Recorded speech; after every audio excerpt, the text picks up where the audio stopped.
Well, everybody. Welcome. Jesus. Man, my mic broke there. It keeps breaking, and I don't know why. Hello, everyone. Welcome. In today's video, so I haven't been covering or basically on the internet for the past month. So, in today's video, I'm going to go through everything I've missed as far as I understand that I've missed in terms of the news. Now, that's actually quite a lot of big, meaty stuff. Off the top of my head, what I know that we have is a tour of Kaineng that the devs did on live stream just this Friday. So this is like hot off the press, really new. Before that, they announced the final mastery line. So I actually thought that the Arborstone mastery was the final mastery for the X-Pack. I don't know. I guess I got a bit confused about that. So there was a whole other line, and it's about Jade-Bots. So we'll be looking at that. Before that, they did a trailer for Kaineng as well, which I think we're going to be watching. Then there's also a couple of blog posts. There's some dev comments. And essentially, I'm catching up. Now, this is kind of a different type of video. Usually, I'm there as the news is coming out and I experience it, and then I'll throw a video up with my thoughts. Here, I know what the news is, but I've not actually experienced any of this stuff. So what you're going to see is my first time like experience and takes on everything that we're going to be learning about here. Now, I say first time, it's not really super first time because, again, people in the community over the past couple of days while we've been playing through Path of Fire and stuff have talked to me about it. But yeah, so that's the idea of this video. I don't want to have some big long preamble because there is a hell of a lot for us to get through. The question is, what order do we want to go in? And I think what we'll do is we'll start off with the trailers and stuff. They're probably what I'm most excited to see. So let's just run through with that. Heading over to this page here, right? So this is going to be really weird because it's kind of like me browsing the internet. So this is me on Microsoft Edge. We're on the Guild Wars 2 YouTube page. Now, the last stuff I covered, okay, was down here. It was the Guild Chat 116 for End of Dragons. I have not seen 117 or 118. So there's actually two guild chats here. They're actually very short. If you notice, the last one we did, the guild hall, all that's up on my channel already. That was an hour-and-a-half long stream. This is just 50 minutes, 40 minutes. Obviously, they have their big, long intros and outros. So, you know, and we'll do a little bit of skipping through. So we've got two guild chats to watch, but also just some general trailers. So 2 weeks ago, and that's kind of funny, actually. I feel like I'm super out of the loop, but to tell you the truth, things only really started kicking up again 2 weeks ago. So I'm drinking coffee here. We have this End of Dragons gameplay features trailer. Now, I did watch this once, very loosely, and paid it very, very, very little attention, basically when it dropped. So this is going to feel a little bit familiar to me, but otherwise we'll see what we've got. Now, I'm making this video live as well as it first goes up. So there is a live chat there. And what I'm hoping is people who are here in the live chat, if they have specific anecdotes and cool things about the trailer that I might miss as we're watching any of these pieces of news, then we can actually, I can bring those in because you guys can draw my attention to that, right? Because we actually get kind of that immediate feedback. So that should be pretty cool. All right, so let's just jump on in and watch the first trailer here. Well, hold on, I always like to read the description. Now, each of these will have a corresponding blog post or something that they usually do. Let's go to cinema mode here as well. Anyway, they say explore new lands, unlock new ways to play, take your first steps towards Tyria's future. In the third expansion, okay, so Tyria's future, obviously, this is the end of the Elder Dragon arc and the new phase of the game. So let's see. I'm going to watch this in silence first. Okay, oh, by the way, I don't know whether I've actually talked about this in any of my videos, but they post these in 4K, 60 frames. They've been doing that for about a year, 2 years now. I don't even upload at this level, by the way. For a long time, I was giving you the best I possibly could on YouTube, but nowadays, actually, you know, I would have to bump my quality up to be able to match their trailer stuff. Actually, on a few occasions, the WoodenPotatoes video has been better than their own YouTube one because I've had it off of the press site, and then they've compressed it badly. Anyway, on the official page. That was happening a lot around Heart of Thorns' launch. Let's watch and see what we've got. 2 minutes long. Let's see. By the way, this is the day of the storm, so there is incredible amount of noise in the background. There's a big, big, big windstorm going on in the south of the UK today, so anyone watching this out in the future, that's the day that this is. All right, let's watch. Oh, hold on. You guys don't have audio again because all my audio is breaking and I don't know why.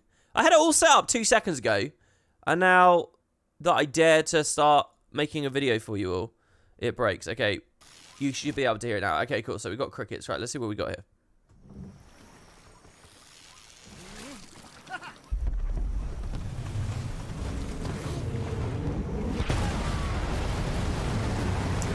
Oh, right. Yeah, I remember the Aether Blades. I don't know if I'm going to be able to stop myself from talking.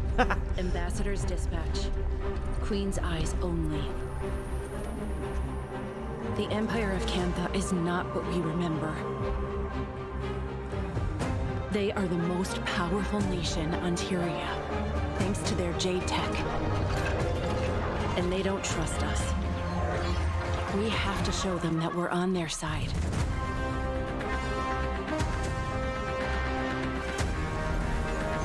Dude, did you guys see those weird things out near the Jade?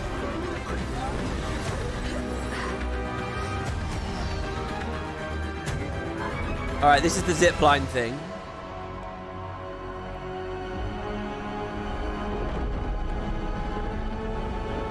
Arborstone looks good there. The Aether Blades are back. Now they're planning something big in Cantha. Depth of field's good there. If we don't stop them, they'll plunge Tyria into war. Oh wow, look at the new types of airships there. Did you guys see that? Oh, there's so much to get out of this trailer. Okay, some Spectre stuff, Virtuoso, Elite Specs.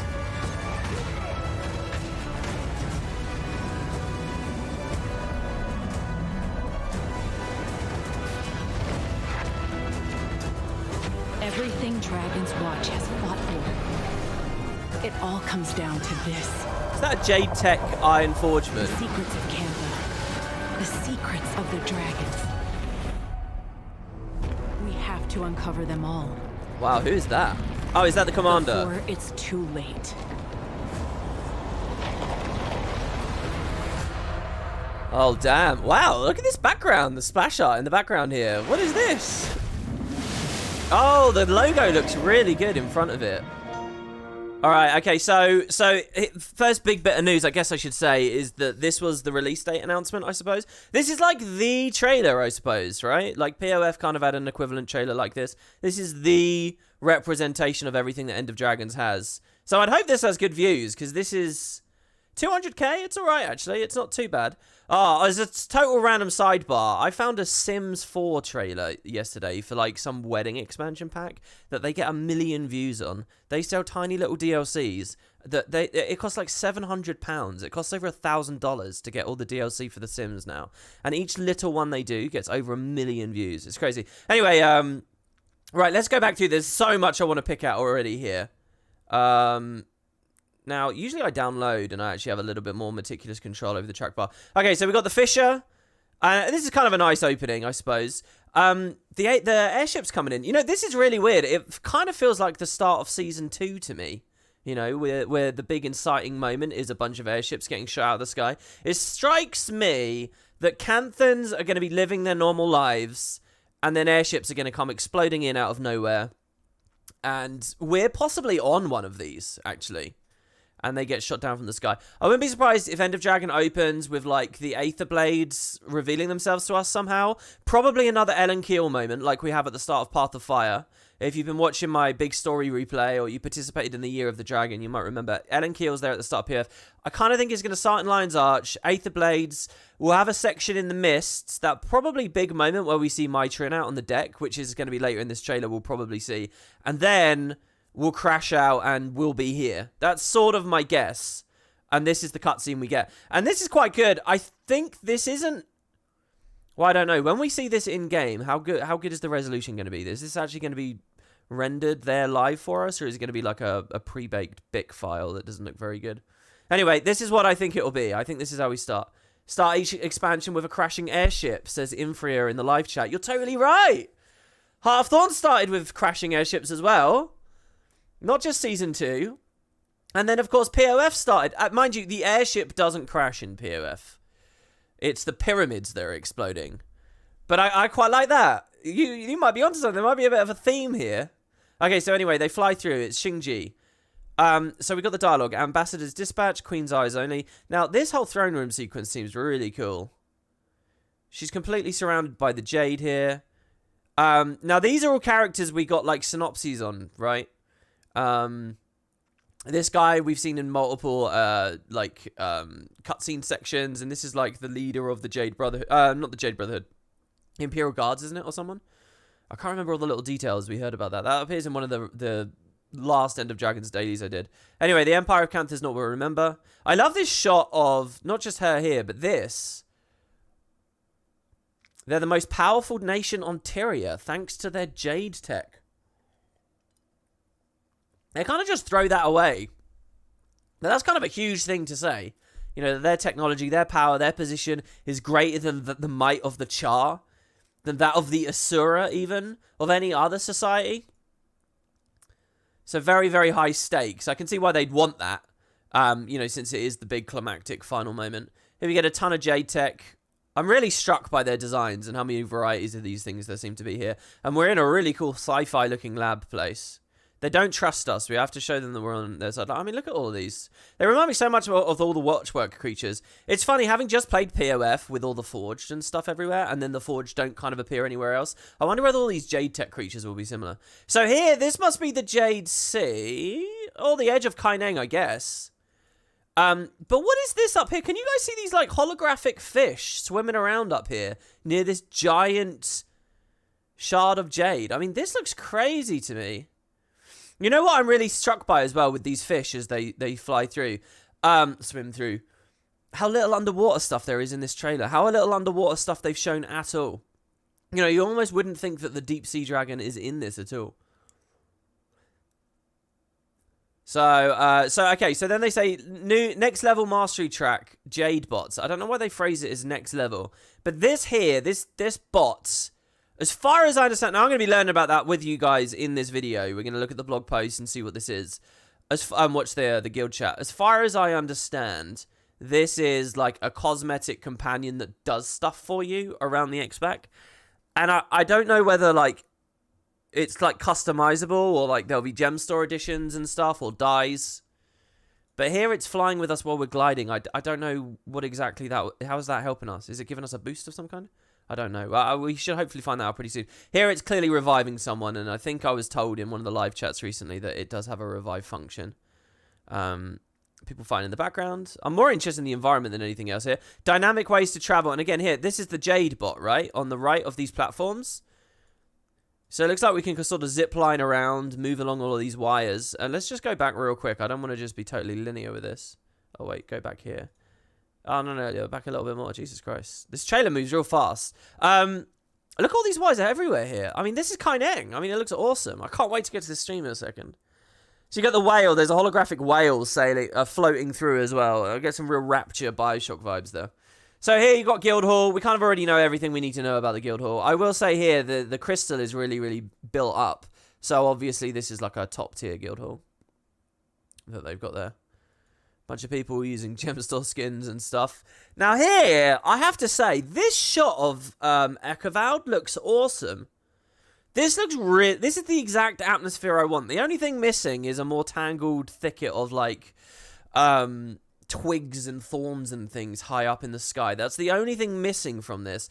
But I've got to say, this feels kind of like tricky camera work, because from what we saw before, Ekavald didn't really give this vibe that much. Maybe I'm just wrong. I hope to be wrong, because Ekavald is one of those places where I really feel a bit let down in terms of the new places we can go to. There are no skins for Jade-Bots, people are saying. Okay. Some more Kaineng with the whale. A crashed airship. So here, my guess... This is another Aetherblade crashed airship, right? My guess is, you know how this trailer started with one of them exploding out the sky? My guess is that they don't all appear localized at Xingji. I think our airship, the one that we've commandeered or whatever, the one that we're on with my Trin, I think that's going to crash and land at Xingji, which is why the expansion starts at Xingji. But I think that there'll be other ones dropping out of reality rifts or whatever. You know, it's going to feel a bit like Season 4 probably, crashing all over the place. And so there's one here. Oh, mind you, this is Xingji, isn't it? Damn, I thought this was like Jade Sea for a second, really far away. Oh, no, I think they're just all going to land at Jade Sea. I think they're all going to land there. The Aetherblades are back now. They're planning something big in Cantha. What are they planning? Is it connected to Scala? I'd really like to know. Here, this is Anchor, right? The mysterious Asura that I thought looked so cool in that original CGI cutscene, and is clearly standing in the Ekavald Forest, like cathedral jumping puzzle looking place that we saw. If we don't stop them, they'll plunge Tyrion into war. So here we've got my Trin. Now, hold on. If you look really carefully, oh, sorry. Wow, I didn't know that YouTube had that function. Did you guys know that? You could click scroll for details there. Here, look at this. There's another kind of ship back there. Already we can see one. The bow of this ship in the background here, that's not the same as sort of the standard repurposed packed airship that we see over and over and over again. You know, they modify them a bit when they make them the Aether Blade ones, but that looks very, very different. I'm not saying it's anything massive like the Glory of Tyria, but again here, if we don't stop the Aether Blades, they'll plunge Tyria into war. So they're definitely antagonists, right? Based on this trailer, but I think there will be a bit of collaboration. But check this out, look, this one here has a different engine on the back. Totally different kinds of sails, this one over here. So they've been building these in the mist. I think this is really cool. More airship variety, the better. And here, I think if you look at the very front, what is the front of a ship? The bow or the stern? I think it's the bow, right? If you look at, you've got like the long... Man, there's terms for all of these. This thing here with the rope under it, right? You can see it jutting out here in this shot. And then, so I think it's the same design we're seeing both times. So there you go. Master New Elite Specializations. So this is the Mechanist. By the way, fighting a gorilla.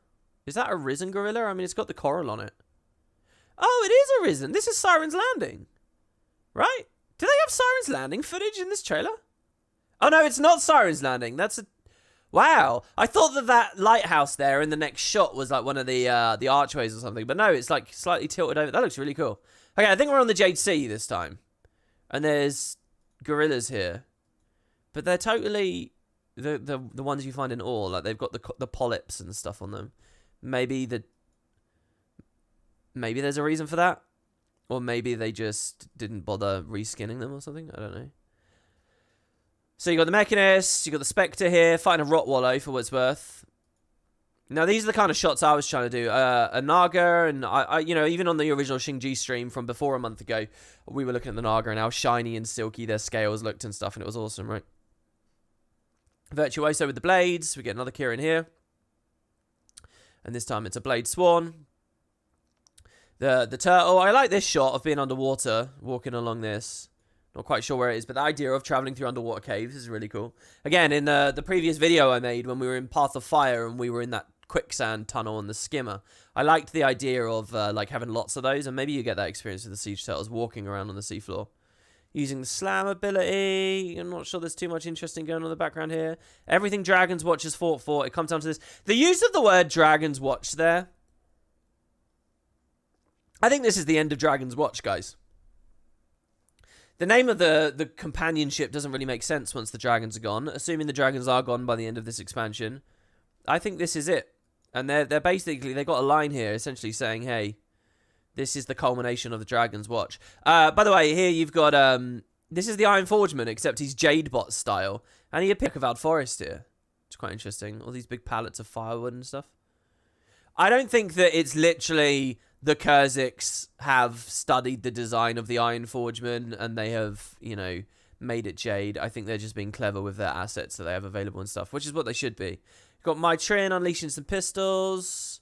Some kind of... Is this a Mytrin fight? Oh, I think this is a strike mission. Oh, it is a strike mission because it says at the bottom, Epic Strike Mission. So, this is our first proper reveal of a strike mission encounter. It's Mytrin. Mytrin is going to be one of the bosses. Now, what does that mean? Is she the final boss? She's not going to be the final boss of the game, is she? It's probably going to be like Aurene or something as the final boss of the game. Or the Deep Sea Dragon, or someone high up in Cantha politically. There's got to be something more going on. Maybe at the end of the first act, you defeat Mytrin or something. And so, because remember, the strike missions are story experiences that then, like, come back with harder modes. So anyway, it looks like we're in some kind of, like, cave. It actually feels very Lions Archie here. And there's some kind of, like, zone that we can't leave. Is this how they did it in the Icebreed Saga with the zone control, or the promo control? Here, I love this. Monumental, large-scale events. And what do we have? We have the giant fish creature from the original Guild Wars trailers.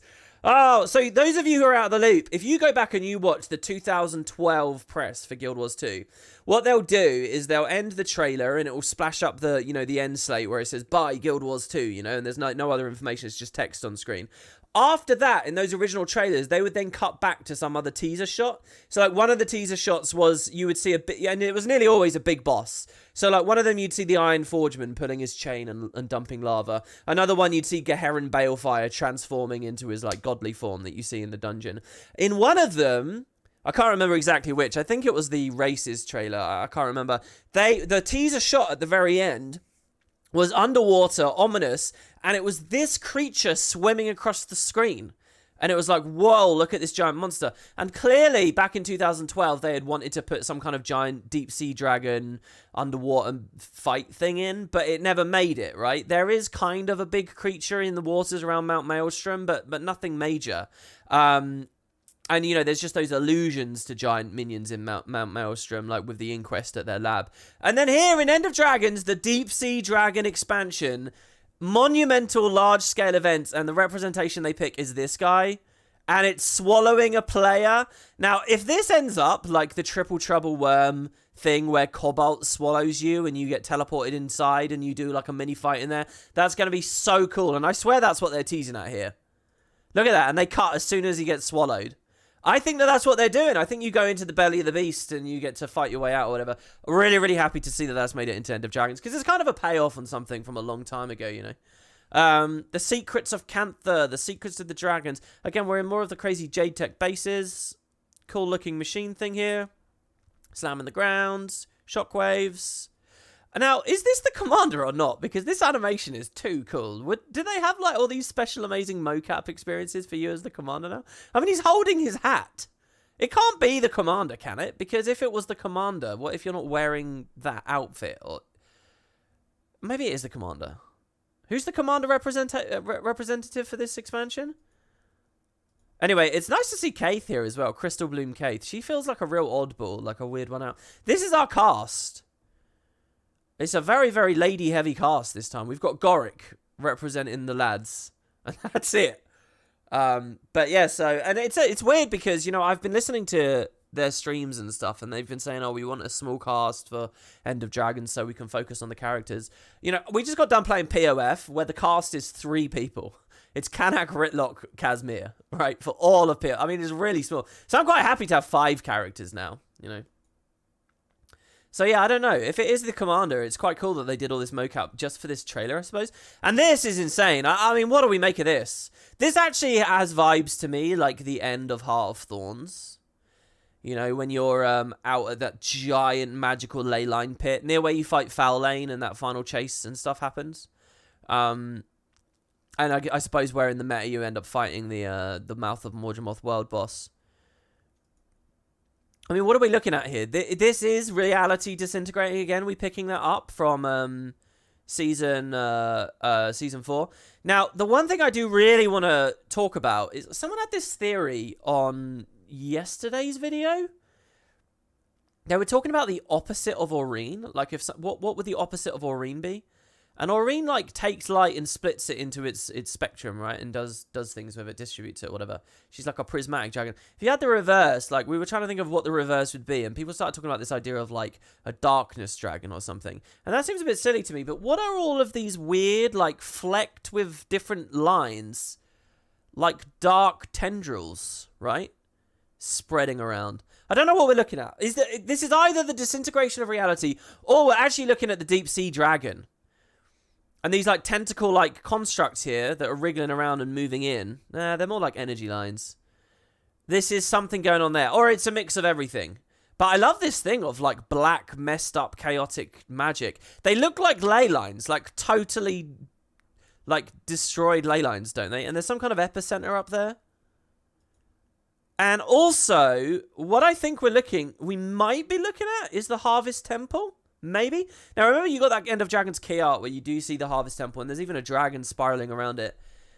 There's a tower in the center here, and there's a spiral of jade. But then there's like a building here, so this might actually be Kaineng. I don't know. I just want it to be the Harvest Temple, I suppose. Look at this this tree up here. So, and that's what they end it with. So, I don't know, a bit of a hint, I guess. And look at the background here. It's like they're going dark with it, you know? And that's what I'd like to see. I'd like to see it be really gritty and dark and kind of brutal and scary for that last moment. Because the one quote that always sticks out with me about the Deep Sea Dragon for years and years and years has been when they said, like, the deep sea dragon's supposed to be like the horror dragon. You know, this fear of the water and where it might pop up at any time. The fear of the unknown. The less you know, the more scary a thing is, you know. And that's the deep sea dragon. And I'd love to see that get paid off. And the Icebrood Saga proved that they can go pretty nasty with things. Here we get some new art at the very end here as well. And look, we got this guy. Again, is that the commander? Is the commander a Blade Sworn in that outfit? With his Jade-Bot. Someone with a Mechanist. A Mech Golem, sorry. Presumably they're a Mechanist, elite specialization. So they have it. And then that tag as well, the future is now. So, that's the first trailer that I missed. I'm going to go over to the next one as well. I'll throw out over to the live chat as well. Has anyone got any thoughts or things that they think that I might have missed? Let me know. Aside from that, though, we're going to go straight into the next one, which will be... Okay, so we had a gameplay features trailer. And then we have a trailer, okay, for New Kaineng. And then we have the tour of Kaineng, okay? Guild Chat 117. So we'll be moving straight into that. So yeah, you guys got any other thoughts or anything I might have missed that was really cool about that trailer? What's the big dragon thing in the background? Did I talk about that? At what point do you mean? Do you mean the logo? Cynical take, this is just Bloodstone Fen in green. Is End of Dragons going to be dealing with 2 dragons? The art looks like perhaps it should be a new Jade Dragon. Yeah, I don't know. Oh, that's a good point as well. Maybe you're going to have Aurene, the Deep Sea Dragon, and a new dragon. Let's not forget Shiny, right? Let's not forget Kunavang. Let's not forget the mysterious voice we heard in that original trailer still hasn't been identified, right? So who is it? I got to the end screen and your instinct was to close the video. No, stay with me. We're doing that like 4 times here. We're doing it 4 times. Thoughts on Timey's new boots? I have no thoughts on Timey's new boots. I didn't even notice them.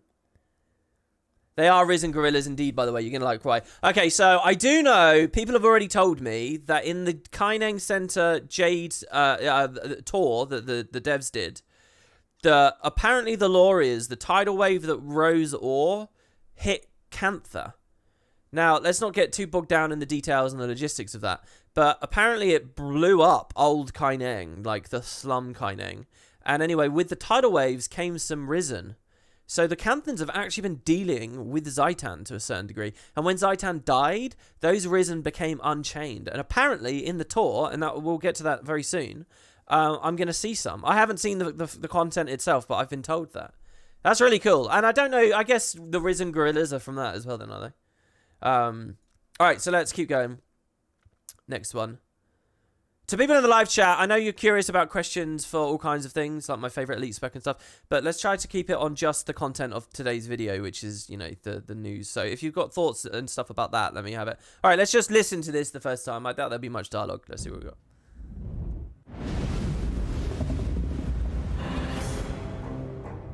Okay, so quick map preview.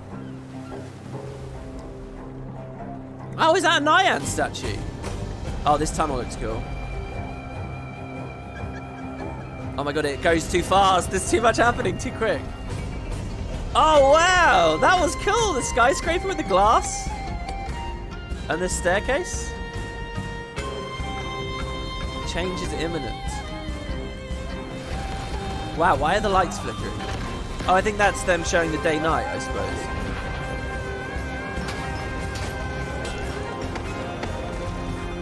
Oh man, we don't need combat in a city tour. Well, mind you, maybe we do. So there will be combat in the city, right? Whoa, do you guys see that J-Tech gun? Okay. So this one's a little bit quicker to get through. Man, we're gonna have to pause fast. Let's see what we've got here. Okay, so New Kaineng City mapped. Look at these.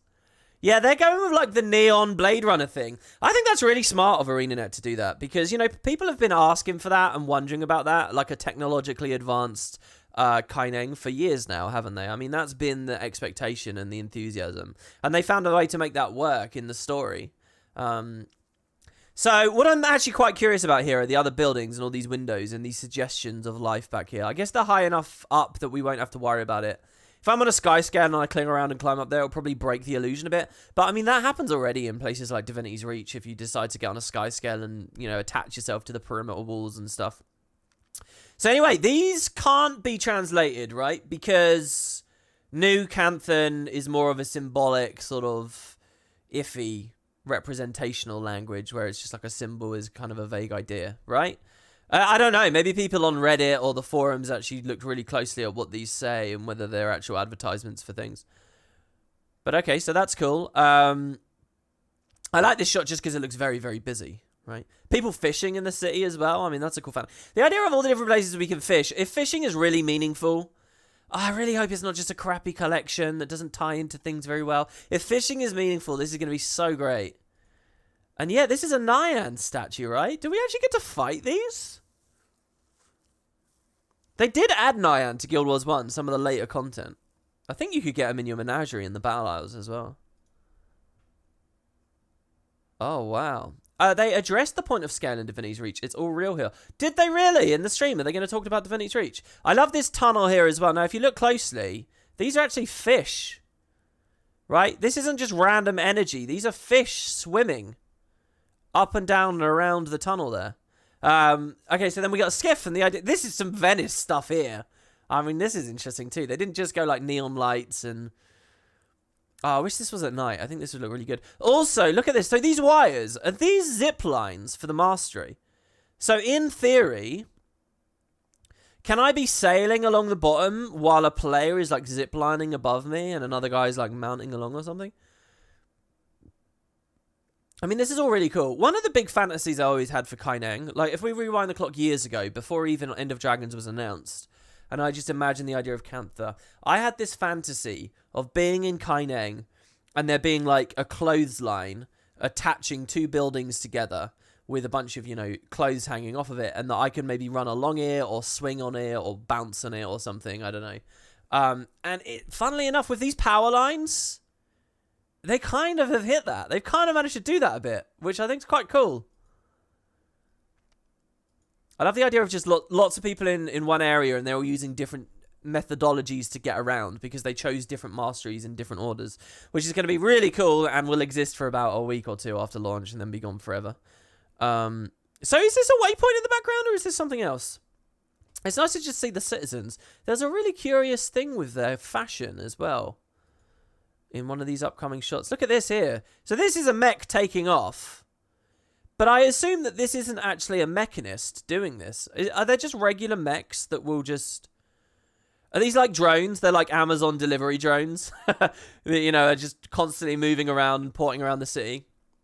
We get the whale as well again, the holographic whale. I'm really curious about the holographic whales. I think you could just look at these and say, well, look, they're just entertainment. They're just a bit of spice.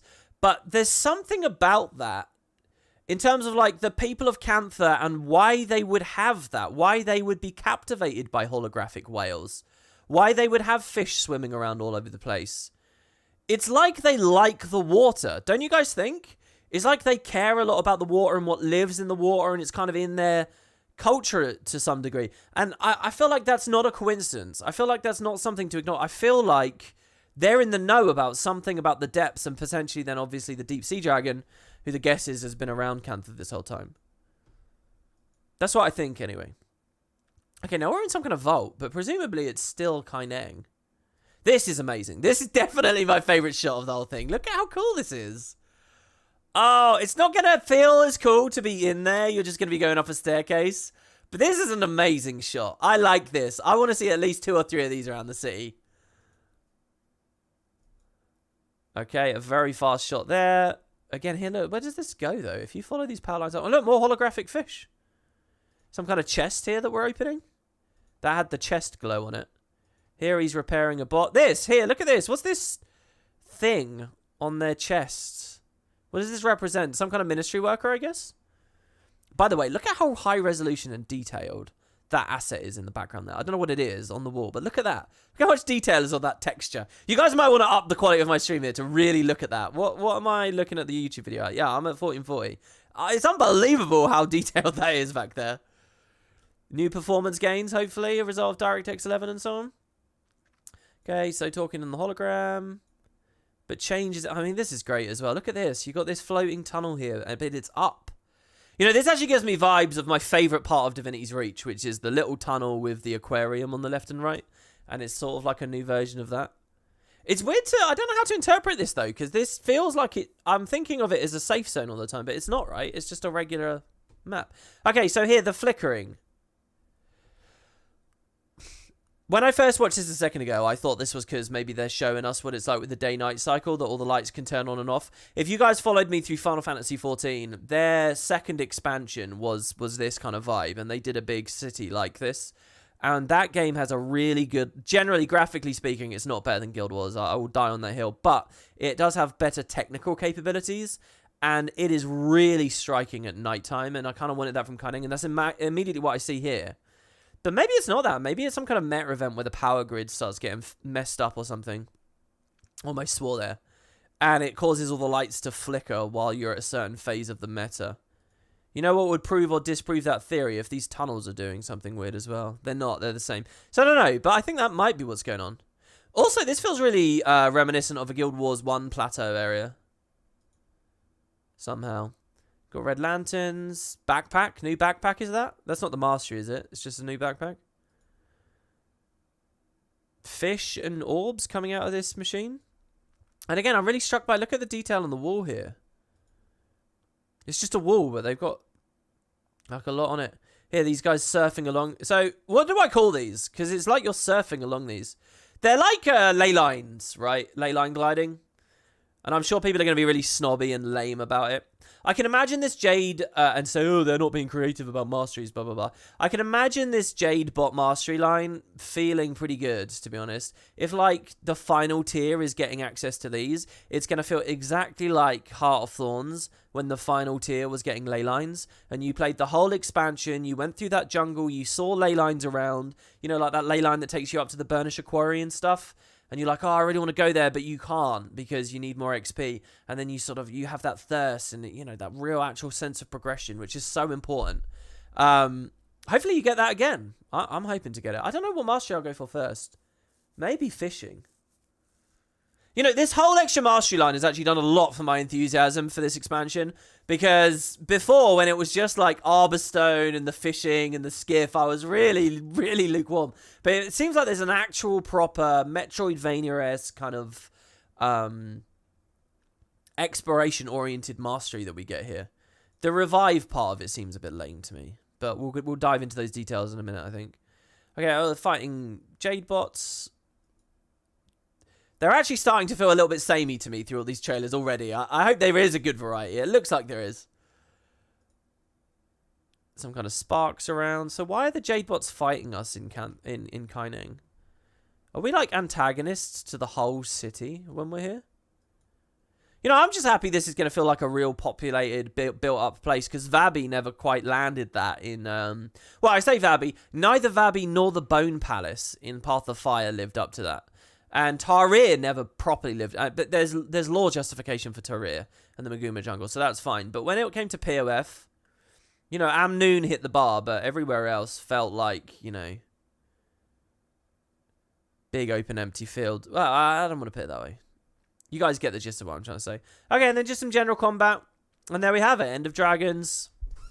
February 28th. Pre-purchase now. Okay, so Kaineng. So my immediate thought here, by the way, is this is not like Guild Wars 1 Kaineng at all. They've ditched the slum aspect. Now these kinds of buildings here, these were woven into the vibe of Kaineng Guild Wars 1. Kaineng Guild Wars 1 was, yes, a lot of, like, Kowloon the Walled City, Cardboard Box, Shantytown, Slum, Favela, kind of, you know, messed up, impoverished, nasty place with, you know, sewage everywhere. But it did also have the rich places. It had the red, right? It had the gold. It had the places like this. Every now and then you did find them. And, you know, there was this sense that there were both rich and poor living here. It strikes me that in Guild Wars 2, they've kept kind of the rich feeling stuff. Everything else now is like grey and new. You know what it reminds me of? It reminds me of like where I grew up, which is like in the UK in the 60s. They had like all of this brutalist concrete low-income housing built everywhere. And then by the time I was born and living in these places, they were like run down and looked really horrible. It's like that. It's like the 60s have occurred to Kaineng. But I mean, it's also very pretty. So it doesn't look like Guild Wars 1 Kaineng. I don't think it has to. And I think it's actually very difficult to pull off that vibe. You never know. One Living World episode might take us to another area that still feels a bit more classical. But the idea is that these guys have Dragon Jade tech now, and they're not impoverished anymore. You know, they've changed the world. They've written the story in such a way that they don't have to deliver that aesthetic, and they haven't. And I think it looks great. This place especially looks cool. I'm looking forward to being exactly here. His lamppost makes me think of Guildhall decorations, though. Okay, so there you go. So that's the second trailer that we missed. Okay, so this was on the 3rd of this month. Right. Now, what else do we have? Can I just say thank you, by the way, to Samurai in the live chat. Thank you very much for that, who just donated €4. 5 euros, basically. Thank you very, very much. Okay, so where do we go next? We have a 60-minute map tour from 13 days ago of Kaineng. We also have a short 1-minute trailer about the Jade-Bots. Okay, hold on. And then we have a thing about composing the soundtrack. Let's watch these 2 short videos. Okay. So Jade-Bots. This is the new mastery, right? And I'm sure there's an associated blog post with this. Let's watch the short stuff, and then we'll do the full, tours, so that people watching this video can decide if they don't want the long form stuff. We get through the shorter stuff here. So let's watch this. And again, I'm looking at the live chat here. No, I never grew up in the 60s. I grew up in houses that were built in the 60s. Low income, like massive, terraced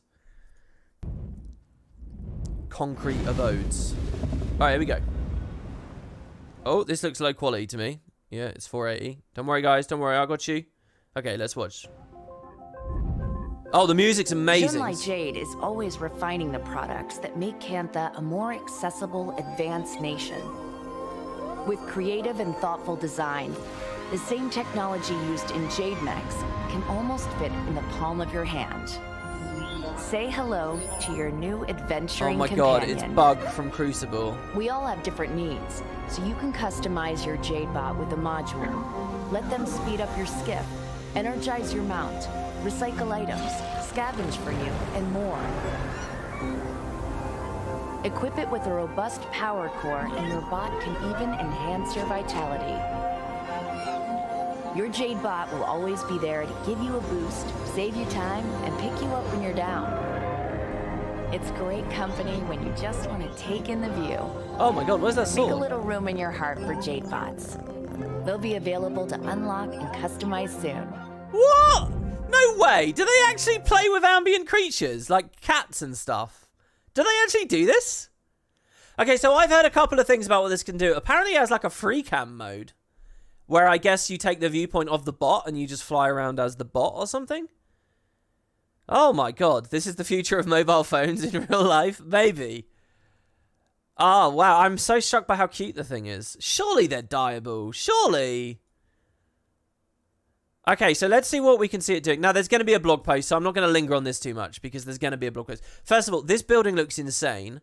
I'm guessing this is the headquarters of the people who make either the Jade-Bots or just Jade Tech in general, their headquarters. I mean, look at this. And they got that fish thing there as well. What a crazy looking building. I'm really struck by the fact these pipes are going down into the water. Anyway, man, the depth of field is really good. Are they doing this just in the trailers or what? Cool, we've come a long way, haven't we? Do you guys remember that first screenshot of Kantha where everyone was whining about how, like, oversaturated that little area of Xingji looked? Do you guys remember? We've come a long way now, haven't we? Jesus. And look inside this like, glass-looking room here. There's a giant hologram out the front as well.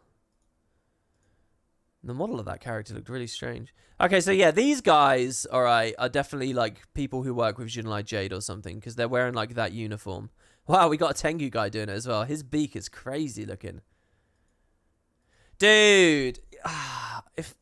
I'm not going to go on and on about playable Tengu, but they've added so many cool varieties of them this expansion. If they ever do it, can you imagine how rich that character creator would be?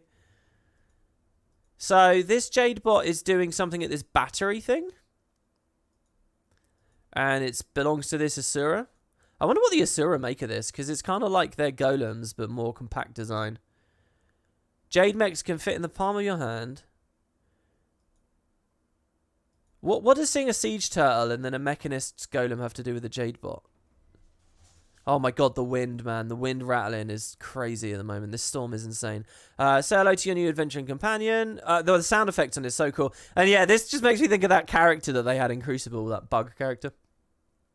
I suppose because it's a cute little robot thing, the differences are probably... The similarities probably end there. We all have different needs, so you can customize it with a module. So this one's pushing a skiff. So before we heard we needed to play co-op to get a skiff boost. Does that mean the bot counts as a second player? Isn't that like one system contaminating another at the point of both of their inception? That just seems a bit weird to me. Speed up your skiff. Energize your mount. What does that mean? We already have a mastery from the from season 4, which means you get loads of endurance for your mount. Does it literally mean your mount runs faster? Are they power creeping the movement capabilities of all mounts?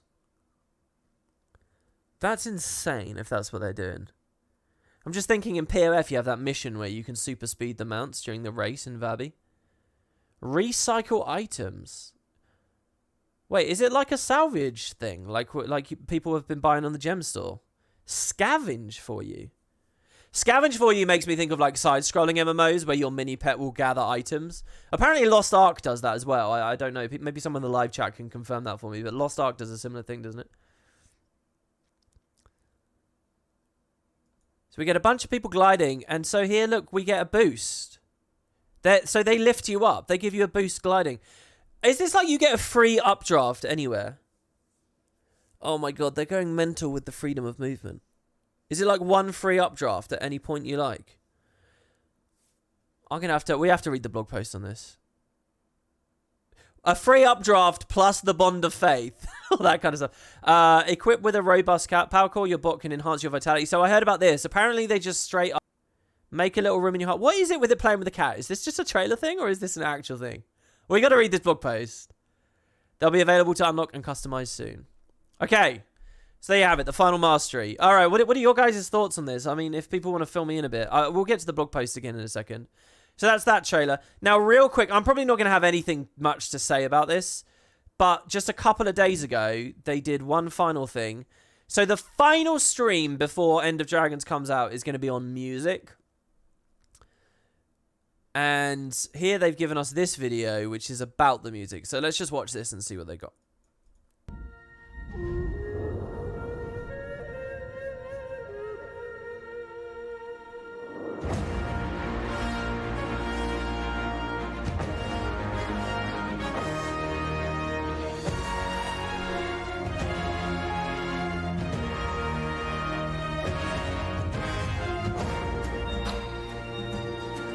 Hi, my name is McLean Deemer, and I'm the lead composer for Guild Wars 2 End of Dragons. We just finished 3 amazing days here at Ocean Way Studios in Nashville, recording with some of the world's best musicians. We're going to combine the orchestra that you're used to hearing in the game with some amazing new sounds that come from Korea to bring you into the world of Kantha. Hello, my name's Drew Cady. I'm the audio director at ArenaNet. I'm really looking forward to really bringing that listener into the mix. It's going to be a full immersive experience. I want you to feel the room. I want you to feel those cellos on the right side and the horns to the left and the trumpets and trombones in back of those cellos and violas. So I can't wait to finish this process up and get it to you guys and so you can listen to it. These trailers are really good to just remind you of how much energy and work and equipment goes into this stuff. I mean, it's crazy, right?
You guys think this might be the character select music? I mean, that's a good idea.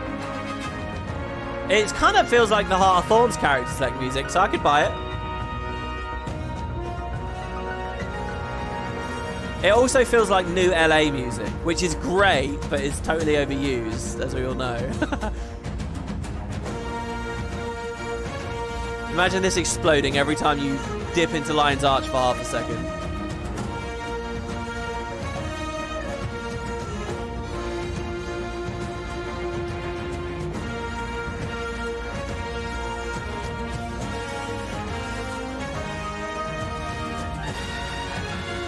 You guys think this is too big for character select? So what? This is like final boss approach stuff?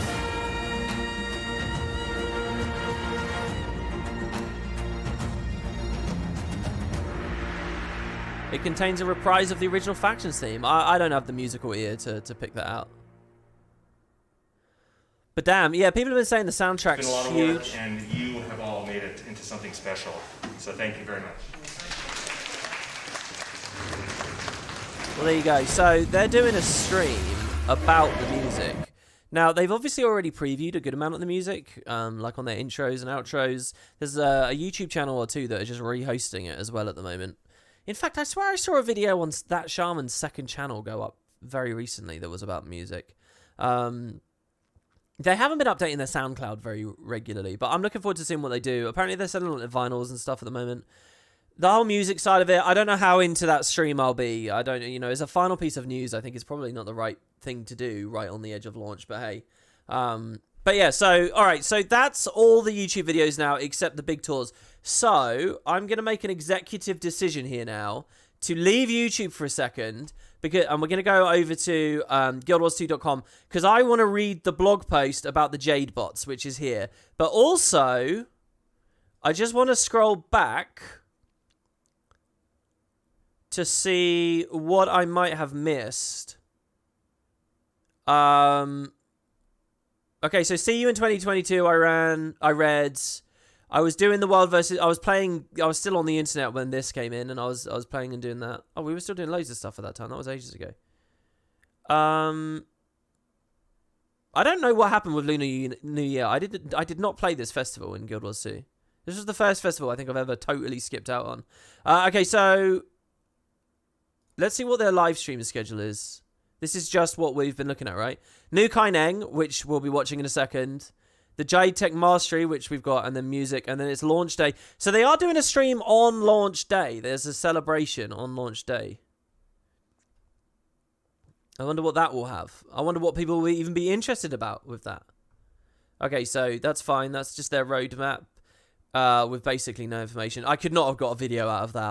I'll tell you that. Okay, and then it's watch the gameplay features. End of Dragons arrives 28th. Explore beautiful Canton continent. Take your first steps towards Tyria's future. Customize your character's professions with 9 new specializations. Blah, blah, blah, blah, blah. Get your bonus items if you pre-purchase. No information on that one. Explore New Kaineng. So this is the Kaineng teaser we saw. New Kaineng is Cantha's heart, a modern metropolis that captivates people from all walks of life. Taking the view on the top levels, marvel at the possibilities of Jade Tech, and stay out of trouble. So explore the new Canton continent and End of Dragons. Join us on Guild Chat for a closer look. Wow, these used to have at least some tidbits, a bit of art or something. All right, okay, so this is the only post really then. Oh, they did a new throne, did they? Meet your Jade-Bot. Ah, it's not even a whole post. What? Do they not have a blog post that talks about what this thing does? Is it only on the Guild Chat? Guild Chat, Jade-Bots. Oh, okay. We do have this post to read. I'll save that for later. The strike mission stuff. Sweepstakes. More gem store stuff. Gamer chairs again. I like how they still do Alienware promotions though. Alienware promotions have always been there with Guild Wars. You know, when you go in game, you actually have there's an Alien FX option that you can enable. And it's one of those things, you know, I've played Guild Wars in stereo 3D now. I've basically explored and experienced any of the ways you can technically experience the game, except the Alien FX stuff. I feel like I want to rig something up at some point where I can see what it does with the lights. The idea is if you're on an Alienware laptop, you know, it glows different colors. And when you turn that option on, all the colors will glow differently based on what you're doing. So say you're an elementalist, they'll glow red. Your laptop will glow red. If you're playing a warrior, it will glow orange. If you're playing a thief, it will be gray or whatever. It's stuff like that. It is there, but I've never used the option or experienced it. Okay, so there's only one big post for us to read here, and that's the reward thing. So I guess let's just go to the streams then, shall we? So the question is, do I want to see about the Jade-Bot first, or do I want to see about New Kaineng first? Let's do it in order of the stuff coming out. So, New Kaineng. Now, this is a full guild chat episode. What did they get? 50k views? Ugh. So, it's going to be the devs talking. So, this is going to be like a live react. What I might do is put it at a faster speed. You never know. But I might do that. And then in that way, you know, we get through it a bit quicker. But at the end of the day, I'm really looking forward to this, and I'll probably just keep constantly pausing and talking and chatting about it. Thankfully, it's a short stream compared to a lot of the other ones, so we'll see. Oh, there is a Jade-Bot thing on the website, you guys are saying? Oh, there's new info on the End of Dragons official website. Ah, like their promotion page. What is this intro? Look, it's a 12-minute intro here. That's good. So we get a bit of music. I won't waste your guys' time with that if you want to watch that. See, maybe this is... how comes Ruby's already talking and doing things? I love the look of that tablet, though. This might be character select music. So, on to... All right, here we go. Let's see what they say.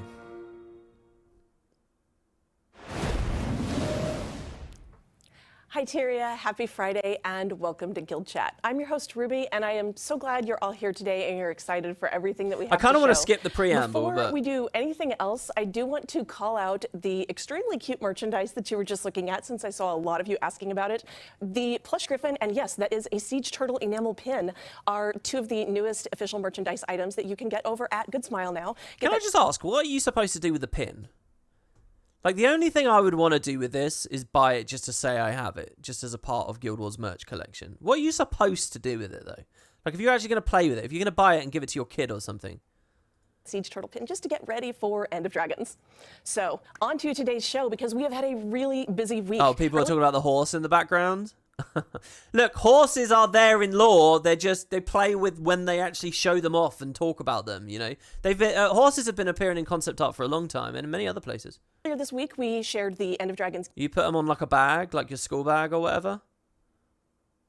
You'd put it on your purse? Okay. Oh, you could pin the plushie with it? Isn't that cruel on some level? Gameplay trailer and announced the February 28th launch date of End of Dragons to all of you. And yesterday, we gave you a first look at New Kaineng, our fourth map in End of Dragons. So we're going to expand on that today with a nice long map tour of New Kaineng City. Oh, this is going to be good. Nice long tour. Led by our dev guests, so let's say hi to them real quick. Indigo, hi. Hello, I'm Indigo. I'm a nerd. I always get weirded out every time a cut like this happens, and I remember, oh, right, everyone's working from home. Designer and writer at ArenaNet. I worked on End of Dragons, as some of you may know. This is a whole expansion made from home, man. That's crazy. With a bunch of the systems and making sure that they were grounded in the lore of Tyria and felt like a living, breathing part of that narrative. So I helped with elite specs. I helped with Jade-Bots, which we might talk about next week on Friday. A bunch of other stuff like fishing, helped with the Golden Path, but most importantly, and maybe my biggest contribution to the expansion, is I was the narrative owner of the New Kaineng map, which we're going to look at today. Cool, thank you. And I love your plush griffin. You got a little head start. Appropriately placed. The last minute. Perfect. All right, and Connor, hi, welcome. Hello, my name is Connor Fallon. I'm a senior designer here. I'm serving as the story team lead for End of Dragons, which means I was working very closely with all our writers and designers in order to figure out the Golden Path, the general themes that we're going to be touching on, how they affect various maps. And yeah, I'm super happy to be here with these two awesome people. I don't have a plush griffin though, so I'm sorry everybody. Yeah, bummer. But I do want one. It's though. okay. They are pretty cool. Yeah, it's okay. It freaks me out how clean Indigo's room is. His room's a lot more like mine, you know, just clutter around. You're still awesome, and I'm so glad that you found time to take part in this today. All right, so I'm going to let Connor and Indigo... Wait. Is that a joke? In the live chat, someone just said that this in this official artwork, The horse is now replaced with a Doliac. Are you serious? First of all, it's Cantha, and there's definitely, like, you know, a lot of, like, Mongol stuff going on. They definitely have alluded to horses and stuff in Cantha, and Kirins and stuff. Wouldn't you replace it with a Kirin? A Doliac? What Doliacs are in Cantha? It's not a joke, they changed it. Why? Why? That's not even a, like, smart thing to change. Way to change it. No, this isn't 2 times speed. This is only 1.25. This is faster, but you'll acclimate to it and forget that it's going faster.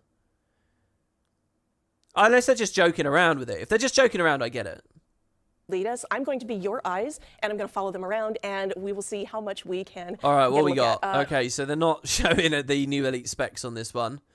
They've done nice, toggling a lot of UI off. Connor, when your awesome dance is over, let's take a look at where we're starting. It will never be over. While you rock out, tell us. How comes the black lion icon on their top bar is so low? Oh, you guys can't see that. Where we are. Yeah, or either way. This is Kaineng. Yeah, this is it. You know, this is the whole map. We showed the preview in between when we showed the last preview and now. Hold on. Since we're doing this, let's turn Liz to the other side of the screen, shall we, so that you guys can see the devs talking a bit better.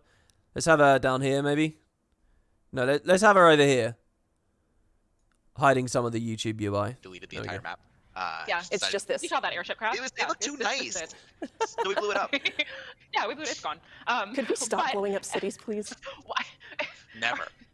No. It's a great climactic way to start every single expansion.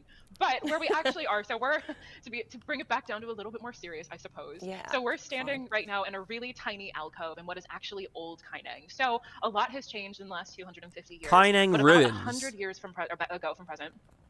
When the elder dragon Zaitan rose, a travesty called the Zaitan disaster happened, and basically, on his awakening, a massive tidal wave actually wiped out most of old Kaineng, so it's currently occupied by risen threats. Did she just refer to that as the Kaineng disaster? Sorry, the Zaitan disaster. Is that what they call it here in Kaineng?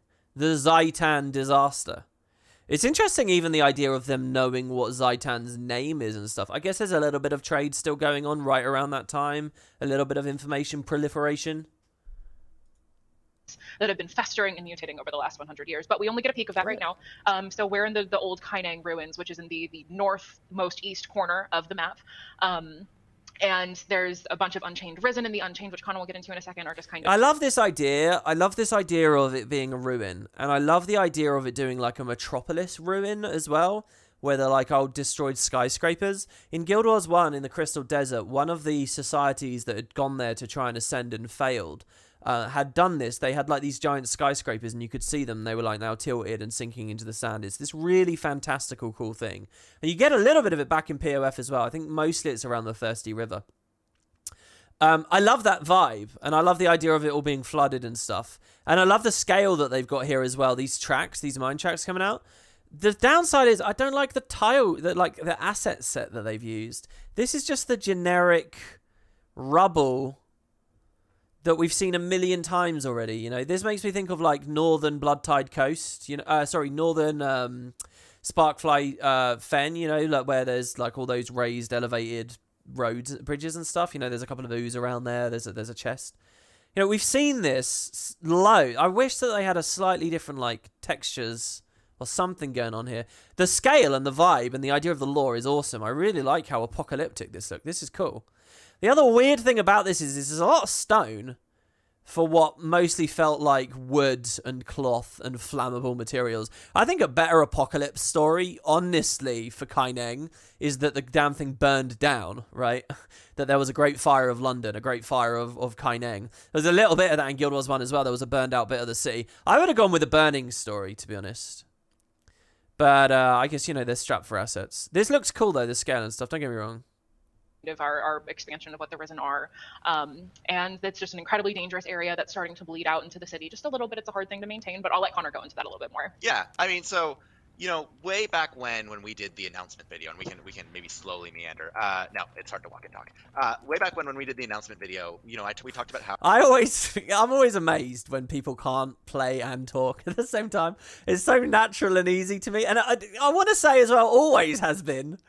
But, I mean, people's brains proper shut down. I mean, I don't know. I'm definitely guilty of just standing there and not doing anything when I'm on too deep of a rant. But come on, I mean, small talk while going around. We made a timeline of all the major events that occurred in Tyria and tried to figure out which of them would have affected Cantha. Well, Cantha, we have talked about in lore that Cantha was affected by the Risen as well, and the initial rising of Zaitan, we really saw it as like a major event, and you could actually probably divide Canthan history into kind of for the time that we've been missing, into pre and post Zaitan disaster. It is that significant. And so, but as from a design perspective, these people. That's interesting. He says you can split it into pre and post. When he says pre, does that mean just basically all the Guild Wars 1 lore? Or is he specifically talking about a good chunk of time after the conclusion of Guild Wars 1, but still before the Zaitan disaster? I like that name as well, the Zaitan disaster. They kind of have to be specific about this stuff, because when you've got the searing, and when you've got the cataclysm, and when you've got all these different things happening, you kind of need a proper phrase. And before, I guess, what did we have for the rising of Or? Just the tidal wave? Ones are already running ahead. It was fun. By the way, if this place got hit like this, it definitely doesn't sound like the Battle Isles are a thing anymore. Like, the Battle Isles surely would have been hit as well and absolutely blown up. The question is, does the water level go back down again later? I really want the Battle Isles to be there. I really want to go to the Battle Isles. I really want content in that place. I feel like a perfect patch for this past year or whatever would have been like the halfway point or something. But I don't know. If they're saying that the tidal wave got all the way across the unending ocean, again, let's not think about the logistics too much, because it doesn't really make any sense. To kind of return to this army and update them the way we did with the branded in Path of Fire, right? Make new variants of them. You can see that some of them we have some classic varieties that washed up. Wait. What's he saying? New varieties of what? Of undead? Zaitan disaster. It is that significant. And so, but as from a design perspective, these ones are already running ahead. It was fun to kind of return to this army and update them the way we did with the branded in Path of Fire, right? Make new variants of them. You can see that some of them we have some classic. Oh, that's so cool! Look at that! That's it. Okay, it's an Unchained, first of all, which is cool as shit. Orion lore, leftover dragon minion lore is all really good, and leftover dragon minion lore is actually an excellent thing to incorporate into Cantha, considering we're dealing with the end of the last of the Elder Dragons. So what does it mean to have these things ambling around still? So it's a really, really smart, shrewd thing for them to do. So I'm in love with this already. The idea that there's going to be new variations. POF doesn't get thought about enough for this, but yeah, it did update the branded and do some cool stuff with them. And look at this animation. First, Orange Telegraph. He's not even a vet or anything, because, they say they get the stronger abilities when they become veterans and elites and champions and stuff. But look, he explodes eyeballs everywhere. Look at this. This is a puddle of eyeballs. I don't recognize that from anywhere else in the game. That's cool, man. Some of them we have some classic varieties that washed up with the waves. I saw some people online when we were releasing the trailer who were like, "What? Why are there Orion gorillas here?" Hey, that was me 5 minutes ago. And I'm like, because there was massive tidal wave. That's why. And but also there's people from Cantha who were affected. And you can look around, you can see some of these people. The bitrate on this is horrendous. I'm so sorry, guys, that this is such a low quality stream. Oh, I just want to grab and shake them. Look at this. Look at how blurry this looks. You can't even read the text of this guy's nameplate. Oh, the eye thing does already exist, does it? Where do you see that eye thing? Are wearing Canthan attire. It looks like the spawn. Oh, here we go. Unchained Hunter is and so these are people who were actually caught up in the magics that surrounded that disaster. Now, as we dude, you're telling me there's new varieties, and I just saw an undead illusionist using the same abilities you see in Ara. And then here again, this is a hunter, which is using axe attack. This is the same as the things you find in Ara. know from Or, even after Zaitan is dead. Look, you can tell when it hits a B frame, because suddenly the whole thing clears up, and then it's just going to destroy itself again. This corruption is very hard to completely clean up, so a lot of Cantha has focused on containing it to clear areas that people just know not to go in. Except for us, we're the commander, so we're just going to go wherever we want to go because we're. Yeah, you guys are making friends. I'm invisible, trying to find one to get Oh, I've shown that animation off in the Let's Play. I can't remember where it was. Close-up look at. So if you see one. It's even better that the animation already exists, to be honest, because the best thing I think that the studio can do is look at the fact that they've got this titan of an MMO with loads of assets and animations and amazing things, and all they got to do is repurpose them in intelligent ways, and I think that that's what they've done with that there, so I'm happy. Don't murder it quite yet. Yeah. Okay. I will. I'm okay. I'm a little headstrong. I'm sorry. Dude, the Aurene legendaries. I didn't even notice. Actually, dual wielding them. Indigo's But starting worth noting, trouble. so as I was saying, that Cantha is mainly doing containment efforts, right? But there's also people who have various reasons to venture into these ruins. There's a lot of lost history. Not gonna lie, I really like the shape of the Aurene legendaries there. That's sort of how flowy they look. Here, which And how they seem to sort of wrap around the character. a player can also find. And other characters have other reasons for going here. If you look up Indigo, do you want to talk about this character that's up on the ledge up there? Yeah, absolutely. So like we talked about in some of the other streams, and for folks that didn't tune in, all of our new elite specs are incredibly grounded in the lore of Cantha and the nation of Cantha. And so Dude, nice. Okay, so they're doing the POF thing. Bravo, nice. The elite specs will have NPC representatives around. They even have unique icons this time. They never had unique icons before. You're a long way from home, traveler. Take a seat, rest up. Just don't touch the elixirs. They're still fermenting. Elixirs? Wait, but you're a necromancer. Who are you? What are you doing in the ruins of Old Kaineng? this, Yurong is our Harbinger elite spec mentor, and she is maybe doing a little bit of research here in the ruins. She's particularly interested in Zaitan and kind So look, they stop moving the camera and all the quality comes back because it's just a bitrate issue. of the magic that was left behind. And I'd rather not reveal my name for liability's sake. Really, call me Sioka. But her nameplate says Yuyong. Well, what should I know any of this? Is this something I'm... in the disaster that happened. And they're spread all throughout the world. And that Name of a fella I met a long time ago. He and his twin were staying in a Tengu village not too far from here. Mori, if you've heard of it. They were an odd bunch, but they made the most magical brews. kind of helped us ground the specs a little bit more in the Canthan culture. So it's kind of like a fun thing to go hunt where all of those are down. So this is Right. the Harbinger one. There's also the Catalyst is also in New Kaineng. But yeah, very exciting Ruby, stuff. go invisible. I've got one for you that you can get Yeah, up. thank you. To. Yeah. Oh, All right. there he is. Where I won't Yeah. kill it, I promise. That's great. That's great. They learned one of the Where? best things that POF Oh, thank did, you. and they did it again. Let's just, Yeah, so there- and I mean, it's Indigo, just- I'll get a good look, and then Indigo, you can just go nuts. I'll leave it Oh, alone. well done! Look, they're actually moving over to the characters and showing them off and stuff. Well done! Look, they've stealthed each other. This is good. The presentation's better here. If they'd done this with, like, the Naga and all that stuff before, this guy looks cool. Okay, so yeah, he's definitely a new variety of undead. He's wearing, like, Canthan clothes, it looks like. And I'll be nice. It was really fun when creating these variants to be like, how do we take the completely new assets that we made, which are like the new Canthan outfits and things like that, and oh god, there's an abomination that's rising up literally where I'm standing. Hold on, though. Why is he wearing Canthan clothes? Okay, so we have an Orion civilian, dies in the cataclysm, let's say. All right, so we've got the freshest body possible. Gets sunk to the bottom of the ocean, raised by Zaitan, resurrected by Zaitan, swept up in a tidal wave as it happens, crashes into Cantha, and puts on some clothes from the locals? Someone else dresses it up? I mean, what is this? Why is it wearing Canthan stuff? There's another idea that these aren't unchained at all, but they're actually afflicted. Or, well, maddened, I guess. I don't know. The afflicted never sort of hit this process where they were a zombie but not bloated. Oh, I love the idea of afflicted versus risen. Oh, should I add afflicted to my Stellaris mod? Because then you could have that. That could be a thing. Another undead race? The afflicted? I don't know. Well, I'll think about that later. I'm gonna cheat and kill that guy. I don't want to fight him. Oh, there's an A-bomb as well. Yeah, and merge them together. Anyway, but you know what? I think we've looked at ruin stuff for quite. Same reason as to why we saw Risen Norn. Oh, you're saying that he got infected. I see what you're saying. That it spread. I see what you're saying. It's a zombie thing. So, those are just the first zombies, and then they infect regular Canthans, and then they become more. I gotcha. Quite some time. So let's. Okay, yeah. Yeah. So maybe people want to see what Kaineng looks like. So let's travel towards this. Oh my god, wow, is that a mysterious giant jade-took looking door on the side of the Oh my ruins? gosh. Could we did not know this was coming. Could we go through it? I think, what happens if we approach it? Oh, Door's no. open. I'm just gonna spoil it. I'm going through. Wait. Go on through. Okay, wait No for one me. can stop me. Okay, so where are we? Oh We are my god, wait, what is this? We're not... The Naphui lab. So aptly Oh, named. for a second, I thought that this was a water on the other side of this, and I was about to be completely mind-blown, but no, it's just the colour. After the Naphui district in Kaineng originally, which was destroyed in the Zaitan disaster, unfortunately. The sister lab to the south is the Sungjiang lab, similarly named.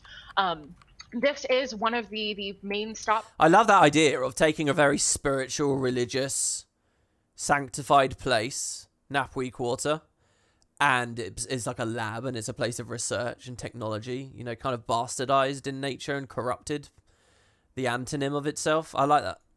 And the starting point for the Kaineng meta event, actually. And it's a really great first kind of peek at some of the stuff you'll see in the city. There's a bunch of Jade mechs walking around and Jade batteries hanging from the walls and panels and all sorts of really fun tech. And it's just a tiny peek of what we're going to get. There's a couple of labs scattered throughout. But in the Kaineng meta, without giving too much away, because it is a little bit of a spoilery event, what we can say is that the tech in the city is starting to go a little bit haywire. And we have to work with Yao and Mizuki being a MinSec officer, to see what's going on. And I'll let Connor talk in a second about the Golden Path characters and how we incorporated those into the world. But the what I can kind of say is like a fun little anecdote about the Kaineng meta is when I went to Elijah Miller, our team lead for the map, in Xingde as well, in Frosty, when we were kind of coming up with a narrative pitch for the meta, one of the things I said to them was, I really want to make it feel like a 1970s horror movie. And my specific point of inspiration was the 1970s Invasion of the Body Snatchers, and just kind of getting that tone, that eeriness, the unknown that you're kind of exploring. And everybody was like, oh, heck yeah, we're absolutely doing that. There's no other way we can do it now. And the result is really fun. And we played through the whole thing yesterday, and it was absolutely delightful. But speaking of Yao, our dearest agender engineer, I wonder if there'll be a lot about radiation one of stuff the then. big things that we did was making sure all of our characters were in the world. Yeah, so I mean, this is, you know, something that we've, I think, only gotten better at Dude, they're cutting between the camera angles really well as well. in Guild Wars 2 over time, is that characters with fleshed out stories don't only exist in the Golden Path, they exist in the open world as well. And in this expansion especially, we blurred the lines a little bit. We have characters who show up in the Golden Path and then they really come into their own and live primarily in the open world, and you get to know them pretty well. I know what they want to do, and I know it should be valid, and I know that in an ideal world that works, but I think that's a misstep. I think people will just miss all that value and they won't respect that value. That's what's happened in every previous expansion. And Yao is actually one of the primary coordinators for the Kaineng meta. So you really get to know them by, you know, you meet them in the Golden Path, and then by participating in events in the world and doing things throughout Kaineng, that's how you get more familiar with them and flesh them out. And there's just a lot of really nice things like that throughout the world that really helps it feel cohesive, like that the people that you are encountering in the story have lives beyond just, you know, oh, I've been waiting for the commander to show up for my one scene and then I stop existing. No, they're all doing things. They have their own lives and their own problems they're trying to solve. Yes. Very so cool. Another door. Yeah, there's another mysterious high-tech door. We really love mysterious That doors. mysterious after the but anyway. After the Just first go one, with it's not Connor. that mysterious anymore. Just go with Let it. us have this. I like this manhole. What is that? That's some kind of a kraken on it, right? There's like an octopus design on the manhole. Can we go down there? I instantly want to go down there because that looks terrifying and intimidating and interesting. All right.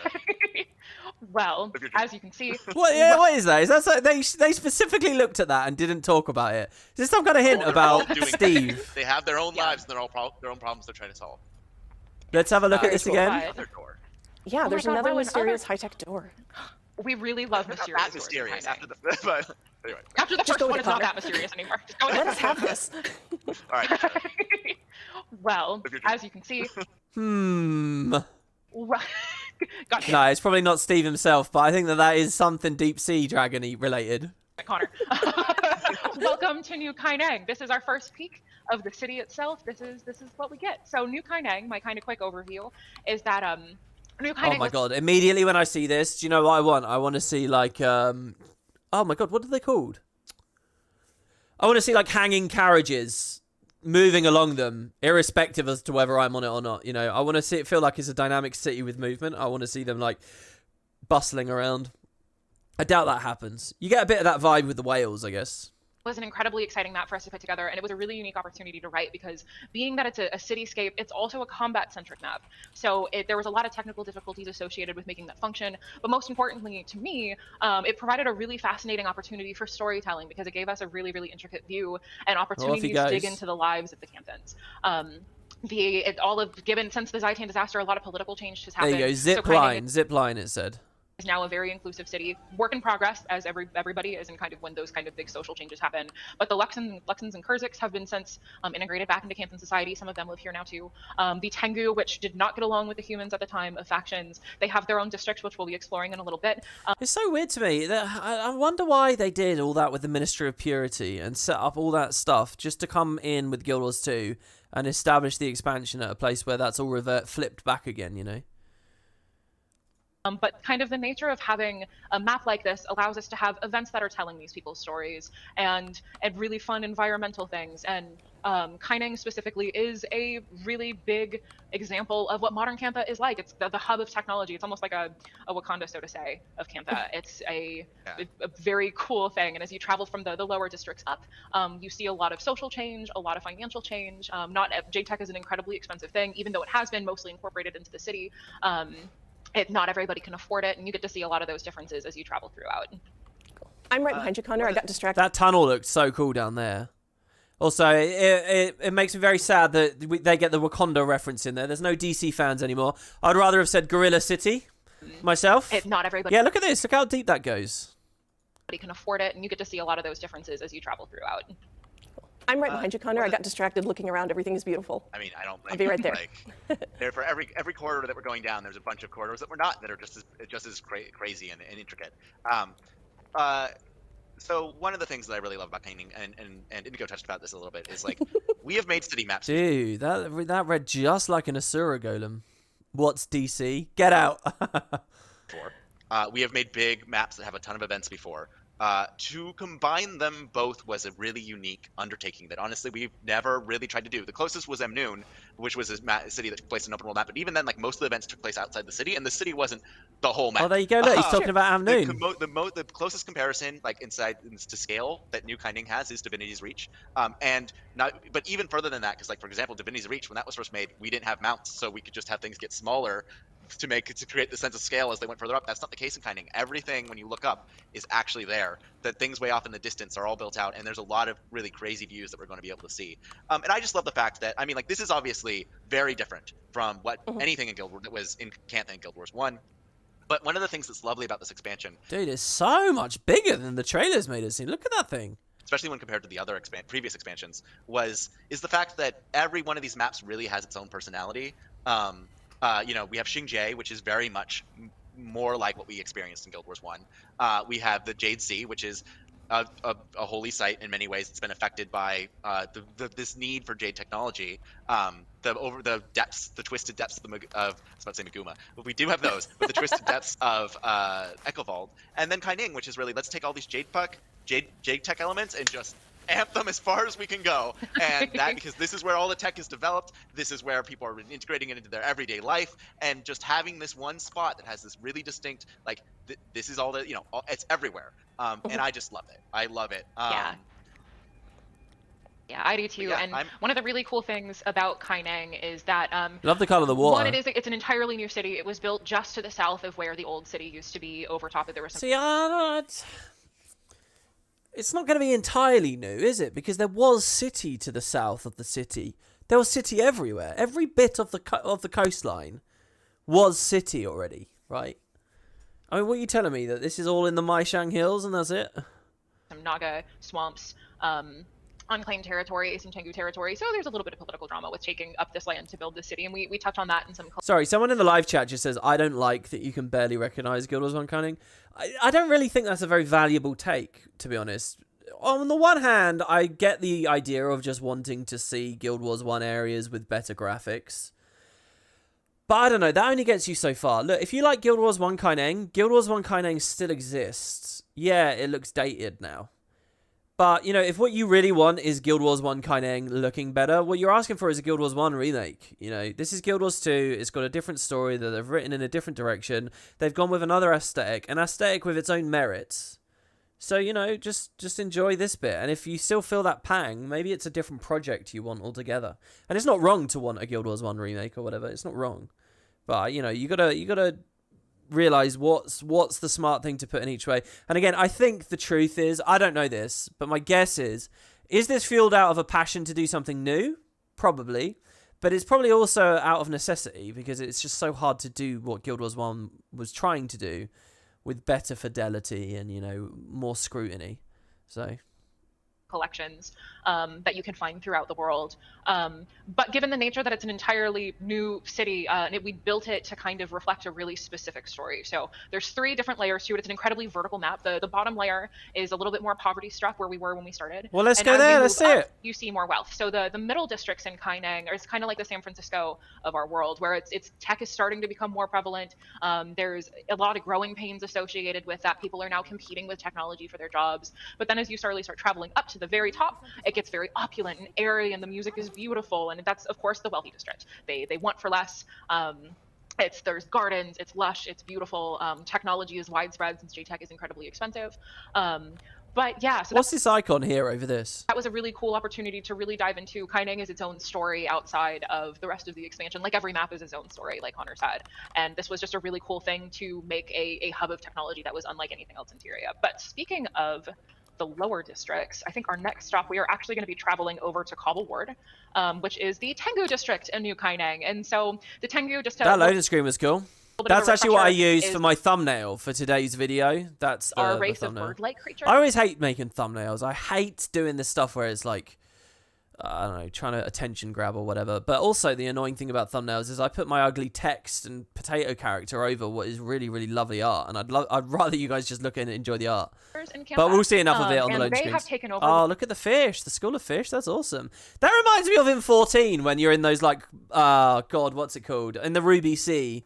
You go underwater in those like dome places and you see the shadows of the fish swimming across the top. One of the southern lower district of the city, which is a little bit more run down.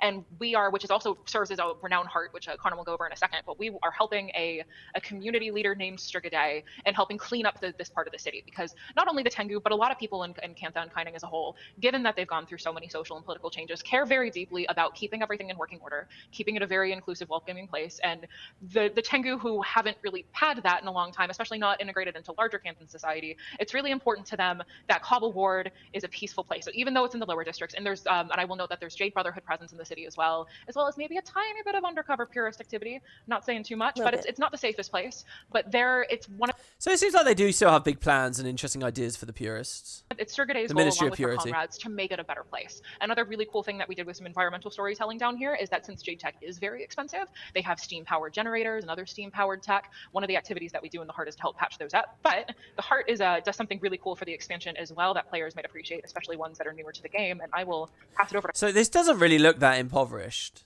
but it's because they really want the Tengu area to look really clean and stuff. She said, right? So Connor to kind of go into that a little bit more. So this heart is actually, we've talked in the past about how we're giving mounts away in this expansion as well, because they're just such a cool feature and so distinct to Guild Wars 2. We want to make sure that people who are coming in for End of Dragons have access to them. This heart is actually, and the other heart, this heart is actually where you get raptors if you haven't had raptors before. And also there's another heart in Kaineng where you get the Springer. But the thing that's really nice about this heart that I really enjoy is even if you've already had your raptor, it just gives you a good excuse to explore the city and leap across the rooftops, which is just a lot of fun. I'm going to. Hey, I like that. It's weird. It's weird because raptors are so. Everything he said's right. It's a good thing that they had an elegant enough solution for the mount problem. Blah blah blah. Putting them in the expansion's good. But the dinosaurs. If raptors to me is like it is the desert and it is the tarnished coast and stuff. The idea that like there's a culture of like dinosaurs jumping around the roofs of Kaineng and stuff. I mean, it's cool. Don't get me wrong, it's cool. But it's sudden. It's like whiplash. I'm getting. It's like a really weird sudden thing that's now there.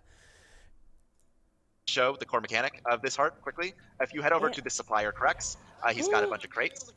Yes, and let's talk about supplier Crex for a second. So this is a new Tengu model that we got within like the last month or so, which I know Fluffball Tengu was an early favorite, but I have to say I really like what do we call him? Bowl cut Tengu. I'm going with aggressive bowl cut. Bowl cut Tengu. I like that name. Yeah. Yeah. It's a Gloucester Canary is I think the model, but like it is worth noting. I mean, we are, as we said, we were showing these previews when the game is still in development. In every area that we have visited, they have been updated. And obviously, like Mori Village that we visited in Echo Vault, these new Tengu models that we're getting, there's going to be a lot more variety there when the expansion actually comes out. Oh, I wish I could believe him. I mean, I don't think he's lying or anything, but I think that sounds more impressive than it will be. I really want to see. There needs to just be a lighting change in Echo Vault at least. Something about the canopy and something about the lighting. Go gloomier. Go more orange with the lights and stuff. Go darker. I don't know. And it's just really fun to see that still coming in and being able to integrate them. In fact, one of the characters we showed, I'm not going to say which one of the characters we showed during our character preview stream actually has an updated look from when they were in there before. So that'll be nice. But yes, so the actual heart, the way this one works is you collect these crates, and it gives you 3 random locations. Everyone's going to follow me on the rooftops that you're like, okay, deliver these to these generators to get them running again. And it's a really nice, I mean, I like it. I'm sure the people living in these houses don't appreciate me running across their rooftops as much, but it's a really fun excuse to like navigate the city in different ways. I am going to head this way, which is where one of the Wow, things, I love these. make some The interesting ventilation. jumps, like to navigate some of these upper ways, past some shady No. Brotherhood. Sorry, I jumped too far. Yeah, there's some shady Brotherhood up here, actually complaining about the Tengu and the fact that they're not buying the Brotherhood's knockoff tech because they don't trust the Brotherhood. Yeah, there's just I don't trust the Brotherhood. again, yeah, the Kaineng is the verticality in the city is amazing. I'm just gonna stop here. I'm not even gonna go to my destination. Dude, this is just cool. like, I you like know, the look you of can go this. down- I you like can go to the this. top of This something, jumping it looks puzzle down type and stuff. it looks awesome. You can go look up and it looks great. And let's actually take these stairwells because we talked about the verticality. Let's head to the upper district and be sold some noodles as we're doing so. I'll wait for Ruby to catch up. I'm sorry. I got distracted looking around again. It's That's, so easy easy to to get do. distracted in this map. It is. Yes. All right, let's head up, get sold some noodles, and yeah. Yeah, everybody really wants to sell us noodles in this map. Why did I do that? Well, I mean, probably because I was hungry like 90% of the time when I was writing, but it's I do love the bots just like, hey friend, do you like noodles? Yeah, hey, here he is. My favorite anecdote about that, though, specifically, now that you point that out, is that whenever you're walking around with the bots, they have a bunch of ambient chatter that they say, and when you see something that's in all caps, that was. I had a really weird moment there where I don't know whose viewpoint we're watching is, but they went up that staircase on the Raptor, and instead of going on the steps, they chose to go on the slopey decorative bit in the middle. And I had a weird moment where it's like, walk on the steps on the left specifically. was kind of our way of representing that they're pulling something from an algorithm. So, because I mean, they're AI, they're kind of imperfect. So it's like, we hope you have an Dude, what's going on with these diagonal things with the lanterns everywhere? uneventful day. So really silly stuff like that, or we hope you enjoy, what was the joke? Murder or something like that. Yeah. Sometimes it's noodles, sometimes it's murder. All right, so Yeah, we're in the upper noodles, district. murder. Whatever. Yes. So Upper district. Here's where we are. yes. It's lovely. Yeah. So yes, the upper district. It just struck me that there's been nothing awkward about this stream, by the way, which is good. They've been going a good 37 minutes. It's been a good show. But again, there's so many spots that you can just climb to and have some fantastic views. An interesting fact about End of Dragons is because we have all these lights and all this tech, we actually changed the day-night cycle in Cantha to be night for more, because night is just so beautiful and Guys, it's the charm. forest paths and things like that. And it really shines. A lot of these locations shine at night. That said, that does not mean they are not beautiful during the day. I'm going to perform some witch magic here and change the time of day and probably freak out a bunch of Oh people. my gosh. Whoa. I'm so Yes, scared. again, the trade-off in Kaineng is when during the day there's a little bit more visibility. You can really see a lot of these towers way off in the distance. Again, we really have not I want to see the lights turn off in the day, though. I want to see them turn off. had any city map that was like this before. It was a lot of work to do, but I really think it's paid off. Yeah. And there's so many different cool locations for you to go to. Yeah, Yeah, I was I'm going to say change back totally that. worth it. Yes, yes. Oh my So goodness. this is going to be a little bit of a weird one because we ran through this earlier and we actually did the thing and now it's disappeared. But I do want to talk about an activity that exists in some of these maps because even if we can't now show it to you, It's right still here. really cool. Yeah, it was. Oh yeah, it's right there. Yeah, I can see it. Let's not No. gaslight each other on live stream. So Yeah, I'm our actually players, that's disappointed. really what we'd be Oh, doing. this That'd is be the really good. stairwell. This is the stairwell from the trailer. Anyway, but so hidden throughout the world, and we will follow the general path because we've done it a number of times, so we know what it is. Hidden throughout the world, we've always had chests and little things to find that are rewards for exploring. But this time around, the rewards team and Raymond Ing took this an extra level and taking some inspiration from Breath of the Wild, have created a bunch of mini activities that if you could climb to a weird obscure place and there might be a bunch of crates and might have to figure out something to do with the crates, or there's a weird swirling cloud of dust and you run into it and it appears further down and you chase after it. That's the one that's here. Lots of things like that, and then doing them reveals a chest at the end. So the one that is over here. That you this can is good. totally see is us running. Basically, it leads us along a path that sends us running down this little ramp, leaping across, and just gives us an excuse to really Oh, explore. I really like the vibe of walking down that ramp and jumping across. It feels proper like one of those, metropolitan kind of, oh my god, Mirror's Edge type feeling cityscape experiences, which is right for here with the kind of Kaineng we've got. Or this map in a completely different way. And then there's a chest that would show up here with a bunch of an indigo. Indigo appears. Then that's the reward. Yeah, pretend I'm the chest. Yeah. Yes. But, Oh my gosh, there's a legendary inside. Wow, I got 6 legendary from this one. We should not. Anyway, the thing that is really cool about these is there's actually a little lore that was built around these, which is every time a chest appears, you see little baby foxes running around all over the place. It's really cute, and I'm really sorry that we accidentally did it earlier because it's super adorable. But it's adorable. Oh, that's interesting. That's kind of like some Sonic stuff there. But the whole idea is that it's basically these baby shrine guardians have hidden these chests, and they're they're spirits, so they're being playful, and you figuring out their little puzzles and the little things they're doing is just a cute way to interact with the world. And so they're basically baby versions of those mounts that the Shrine Guardian mount, which you all love. But yeah, I'm actually so disappointed that it didn't show up. Man. I know. I had actually thought about it, and then we hadn't run through it in the same day twice in the same day before, so I forgot. I apologize. But this is good. I really like hearing about this because this is like one of the, it's not some major game-breaking, earth-shattering thing, but it's like one of those extra like cool improvements, innovations, elements of polish that makes it feel like the expansion had a bit of breathing room and a bit of time for people to be creative and feel fresh. It's just like little stuff like that I really do think are the nuts and bolts of what makes the game feel really good.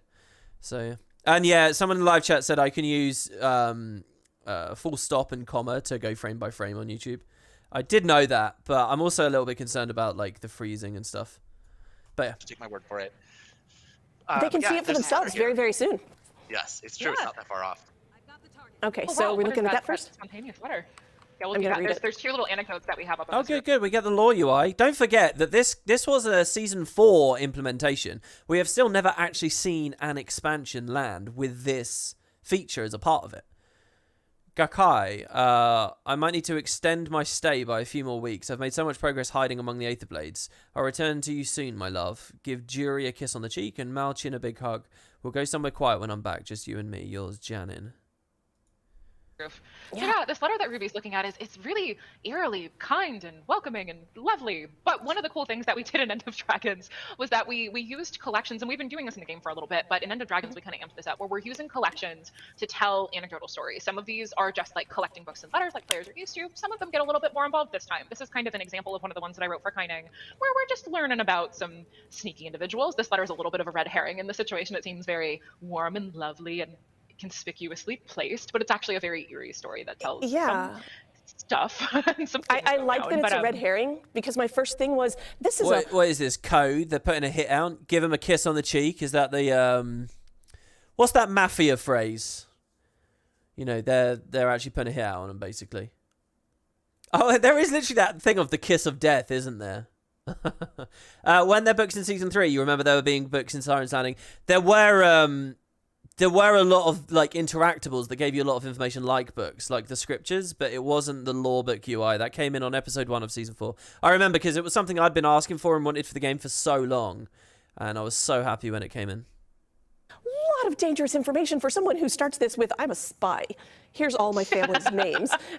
Yeah. It's like, It's like, that seems conspicuous. The other thing I will draw our attention to, which is incredibly important, you'll see that there's a kitten on the roof, and there's... Oh, no. And what happened? Oh, this is this bit. What did you do? I guess I was trying to... I was trying to... So yeah, people actually told me about this yesterday. They told me that he accidentally kills a cat at some point, yeah. I typed the death command kill, and before that I typed in kneel, and I tried to use my last command, and I thought it was kneel, so I could kneel in front of the kitchen. The frame of that was perfect. Well, I'm gonna pretend that didn't happen. Because all pretend that didn't so, happen. It's like Indigo, continue your heartwarming story now that Connor has just murdered this kitten. One of our fellow devs just messaged me on Teams with "you monster," which is a fair response. I feel like good. I'm glad, exactly, because I was so proud. Our one of our lead designers on New Kaineng, one of my favorite humans, Devin, whose work has just been besieged. One of the things when we were working on filling out the world. Connor, no. But when we were working on filling out the world, one of the things we did was add a bunch of cats and dogs, and kind of the idea was that they came down from the ruins after the Zaitan disaster. So when Connor's not killing them, there's cats all over the roofs, there's dogs everywhere. I can't keep a straight face. I don't know. Wow, Connor. I can't pull my face over again. This is the goodbye. Sorry, yes, you can pet all of these adorable animals, and they're pettable dogs now, which I kind of love. Hold on. Yeah. Oh my gosh. Powers to resurrect a kitten. I wish you would stop. No, don't keep using your god powers. You took away the sun. You killed a kitten. You killed a kitten, Connor. I know. Okay. Look, you know what? There's only one thing I can do. I have to change. Bye. No. Oh gosh, I'm going after. So basically, they're just saying there's a bunch of ambience and you can pet them, right? not to be too cold and incisive about that, but that's like the idea that they've populated the environments with them. It's almost like the jump was scripted, but the kitten. I promise the kitten was not. I don't condone killing. Wow, what is this? It's wobbling around over there. I don't either. I am. Don't you? Oh, that's one of the bots, isn't it? Oh, there's just ambient ones wandering around. I am emotionally distressessed. I'm Not as much as sorry. a kitten, though. Yeah, it's like the best part is that it didn't happen until I had zoomed in on it, and like the whole screen was nothing but kitten. And then Connor's like, Man, I still feel so weird about the whole skiffs feature in this expansion. It's an odd one. I hope when I get in there, I end up really falling in love with it. Ow. But then people will be like, why are cats randomly dying in the map? They don't normally die. They're normally happy and you can pet them. Let's get on a boat and leave this place. On a boat. Yeah, I'm not let's gonna get out murder of here. anybody on the boat. Let's Connor brought a skiff out. Let's just leave. All right, I have so so where are we many going? messages from people being like, why'd you murder the kitten? Anyway, all right. So, other than accidental pet murder, one of my favorite things to do in this map is honestly. So this map is super cool, and the fact that there are these canals everywhere, and it's got this real feeling like kind of like Venice, right, where you can take your boat with all your friends and you can travel along these rivers. So, for example, and I have a soft spot for going under bridges. I just think that there's something kind of fun about taking your boat and sailing under the bridges. But we're going to be going along these rivers, and I saw there was a fishing hotspot there as well. Deep breaths. Okay, so what's this? Initiating combat variant 1604, otherworldly invasion or citizen uprising.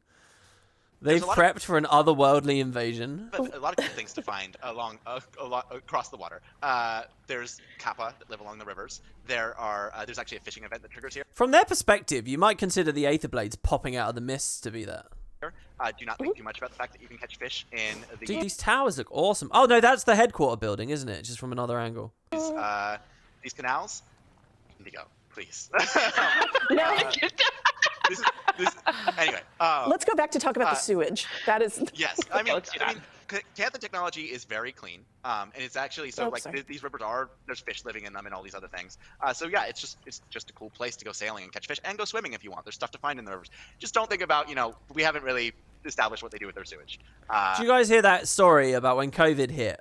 So much less boat traffic was actually going around in Venice that the water started running clear because all the the silt and mud and muck and stuff at the bottom of the canals wasn't being kicked up anymore. It all settled, and it was just like this really bizarre, pristine period. Like battery discharge. It could be. I mean, like, what could go wrong with like power plant discharge going into the water system for the... Oh, that's such a Don't worry about it. That's an HR question. That's not an us question. That's an HR question. Okay, fair. Yeah, so there's definitely some story about how these guys are affecting the environment. All right. So we're coming to a cool place.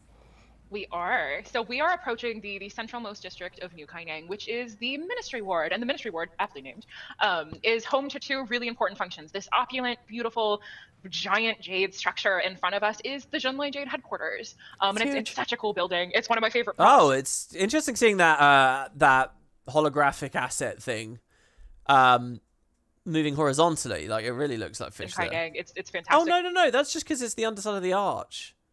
Oh. And nestled just behind that is another, maybe even bigger building, which is the Ministry headquarters. And these are maybe some of the most opulent parts of the city. On top of the Ministry headquarters are some skyline gardens that overlook everything. This is just a really beautiful spot in general. This canal is stunning.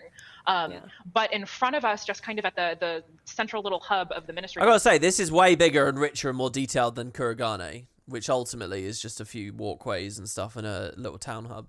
in front of us in the canal. There's a golden little plaque-looking thing, and Connor had talked about this in one of the other streams, but that is one of our mini holo projectors. Yeah, I think you're looking at it now, which is where a giant woman politely tells us about the news. A holographic woman, not like a 20-foot person. No, they have a giant woman. Oh, no. We do. Yeah. A giant holographic woman politely tells us the news. Now, Mireille is incredibly professional, and this is and one of the things that basically the holo news is what happens when you let Connor and I like work on something together, and that might not always be the best idea because we go a little hard. But the holo news is one of my favorite things to write. It's so cool because it lets us be like really story, which is really fun. Yeah. But yeah, so this is, and I think we're going to be doing just as a little demo. We're going to be doing one of the events right here in the canal. Yes. So I want to talk about the meta briefly. So the structure of the meta is actually, my understanding was initially... Someone in the live chat says they wish the sky looked better. What do you mean? Like Ratasum sky or like Crystal Desert sky, Crystal Oasis?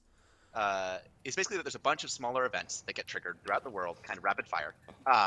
And you are running around basically fixing a bunch of random different malfunctions that can happen throughout the world.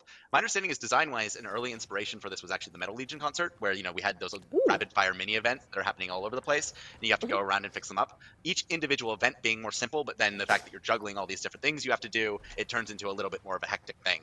Now, obviously, being an entire map-wide meta, it evolves. It's not just you're in one space, so the events got to get a little bit bigger, that you have more time to do them.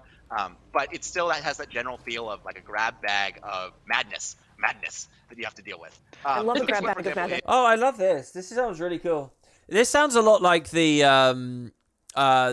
Ascension meta in Path of Fire, where you run around that huge area collecting the orbs. And I really liked that meta, how spread out people were. Because you got to remember, since POF, the maps got really big. And yet this idea of a meta that spreads out across all that space is very rare to see. You get that at Augury Rock, but it's just one task. It's just collecting orbs. The idea that it's more like the Metal Legion concert, where it's lots of little different jobs, is awesome. And by the looks of it here, this one actually interacts with the new mastery as well. This looks like a skiff thing. It looks to me, based on that bar filling up, that you couldn't even do this on a skimmer. Maybe you can do this on a skimmer. It's going to suck if you can do it on a skimmer. I don't know about that side of it. But yeah, I kind of like the idea that, the different masteries help you do some of the little jobs differently. And it's over a really massive area. Because you got to remember how big these maps are now. Me too. This one, the main theme is that basically power has been poured into, one of the Jade Brotherhoods has sabotaged one of the batteries. Power is spilling out into the river. And you have to go around and collect the pieces and return them. So it's a nice boat activity. You can only do it on your boat. And yeah, it's just a really, let me make, it's not the right trigger. Give me a second. It's just a really nice, no kidding. I always love this moment, right? Where look at where we are. We're in the year 2020. We're looking at Guild Wars 2, 10 years in, a really sophisticated product with mastery system and all kinds of crazy stuff going on. We're on a boat at the moment with emote skills and there's so much going on here, right? And down here we get the classic little Guild Wars 1 Prophecies monster skill icon. Just a little reminder that 2005 is still impacting this game. I quite like that little moment whenever I see that pop up. Kittens died this time when I entered the wrong command. It's a really nice excuse to do stuff on your boat, explore the waterways, and try not to get sniped by Brotherhood. People could theoretically get out of the boat and go fight that Brotherhood, but they can also throw up a shield for me in order to make sure I at least don't get us all dismounted. My shield is recharging. Someone else needs to help. I guess I'll help the kitten killer. Thanks. Oh no. Okay, let's move on. I already feel it was an accident. Writ of New Kaineng City and Imperial Favors. It's a currency here. Remorse in my... I know. But that it's okay. It does make it better. It actually does make it better, but not much better. Still feel a deep remorse in my soul. In fact, hold on. Is Imperial Favors what you got in Guild Wars? No, they were Imperial Commendations, weren't they, in the original game? This is now just preview and... I can't even focus on the really cool door behind the really big waterfall that we're going to right now. Yes. Awesome. I mean, I'll move on. I'll move on. Let's look at the really cool door behind the really cool waterfall because I want to go through the big high-tech door. Should we chat? So we Should we go through the... It's not quite Yeah, yet. I think we should. We still got a little time until the thing happens. We have a couple seconds before we can do that. But yeah, one of the really cool things about like the little event that we just did and like Connor started to elaborate on was that in the pre-event phase for the meta, crime is a little bit more rampant. Some technology is going a little haywire. So there's a ton of tiny little events all over the place that you need to help quell. And now there's a rare occurrence of those happening out in the normal world because crime can happen at any point. So that was a really cool way that we can kind of incorporate events that were thematically appropriate to both the meta, but also make sure that those are usable in the open world that make it feel like a robust city, because crime events in a city are a little inevitable, but it's just one more thing that lets us make it feel like breathing and living. And yes, I keep trying to pan up like too high, and I want to show more, and then the camera just goes underwater. So I've ruined everything like 3 times. I'm so sorry. Oh, you're fine. Well, the thing's actually starting now. Hey. Welcome to new Kaineng Municipal Power Plant 01. I'd give you a tour, but... By the way, can I just say, just Spiffin in the live chat, did a donation of £20. Thank you so much to you. He said, glad to see you back, WP. You've been enjoying the playthroughs leading up to End of Dragons. Yeah, we got 4 more parts. 2 Living World Season 3, 4 episodes, and 2 Icebreed Saga. So 4 more episodes in the playlist to come. Thank you very much for that. That's really lovely. You did that a while ago, and I just wanted to say that I didn't want to miss it. So thank you. Hey. Ooh, so we are gonna go see this was teased a little bit in the gameplay trailer on Monday, but we're gonna go get a little sneak peek at, I will call him my baby because I love this boss so much, and the Kaineng meta was maybe my favorite event that I got. Oh, is this gonna be the robot that we saw there fighting? We're gonna go look at the Jade Behemoth, which is a big boy, and he's a really good big boy, and I love him. And we got Yao and Mizuki here with us. I mean, yeah, he's misbehaving a little bit right now. So this is the Jade Behemoth, which is maybe one of my favorite boss models. He's so good. Look at He does look awesome. That idle animation of it, like, padding. him. I am invisible right now, so I can get in there and get a real good look. Go ahead. Oh God, okay. I'm trying my best. I will fight him as long as I can while we're talking. But so the Jade Behemoth was designed by. We'll see. This is great from Ruby here. Rather than her trying to fight and all that kind of stuff, just showing us the visuals of it, I think is awesome. Jade Behemoth was designed by June to kind of work as a failsafe for the city in the need of dire protection. But as you can see, he's attacking us, so he's not really doing much protecting. He might be on the fritz for some reason. I think it's broken. It might be broken. Dude, this looks good. I like this walkway to this room and everything. And he hits really hard. Yeah, I remember when we were getting all the concept art for the different Jade mechs, and we actually got the one for this creature a little bit later, but we were all immediately like, stop everything. This one is incredible. We need it. We need to use it. And it just really has a different feel than a lot of the other mechs. It's obviously more meant It does have a really different feel. In fact, I'm struggling to figure out, what is it, an oak heart? for defense, for combat, while a lot of them are more, elegant. And yeah, this event progresses a lot. It's obviously designed for a bunch of people, and we're not doing We're not a bunch of only people. showing the initial phase. Yeah. Oh, great idea from Ruby to get on the sky scale too. It's chasing me, probably because it wants vengeance, which is fair. Dude, I love the look of that doorway there as well. But Indigo, meanwhile, can just slowly take it away. But yeah, we're not going to be able to beat it, so my advice is that we actually just run away. Okay. No, I think I think she it's got no down by fault. 1%. That slam ability it just did there usually would like send up some emojis or something. 1%, Oh, wow. guys. You can do it. You can do it. So we can sit here for there is a timer on this event. So I don't think I can get that think done we're in 13 minutes. Yeah. Okay, we might as well run. I tried my best. Do/kill. Let's see its death animation. We got 1% Alright. down. All right, I'm just Definitely looking around like an real event. quick.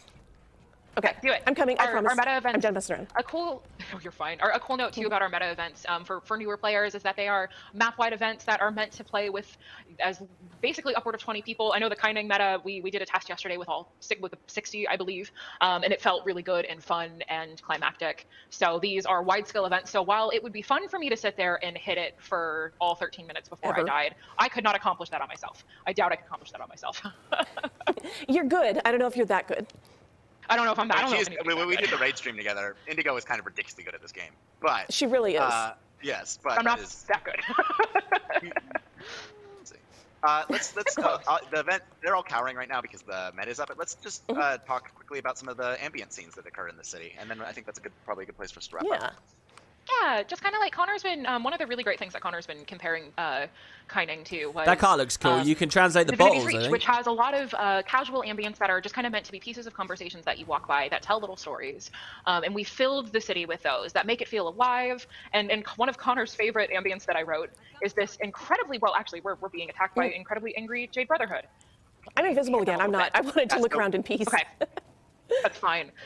one of Connor's very favorite, my favorite thing to write is Morgan Lockhart, and I wrote a bunch of children being children in the expansion, which is very fun and silly and a great way to show character in a different way. But this little girl that's currently cowering because the Jade Brotherhood are attacking us and the event is going on is usually shouting at her mom about how excited she is to see a char that's just on the other side of this market because she's never seen one before. So I think one of the lines that is the most quoted is, "It's wearing shoes." And why? I mean, if I was why is that cat wearing shoes?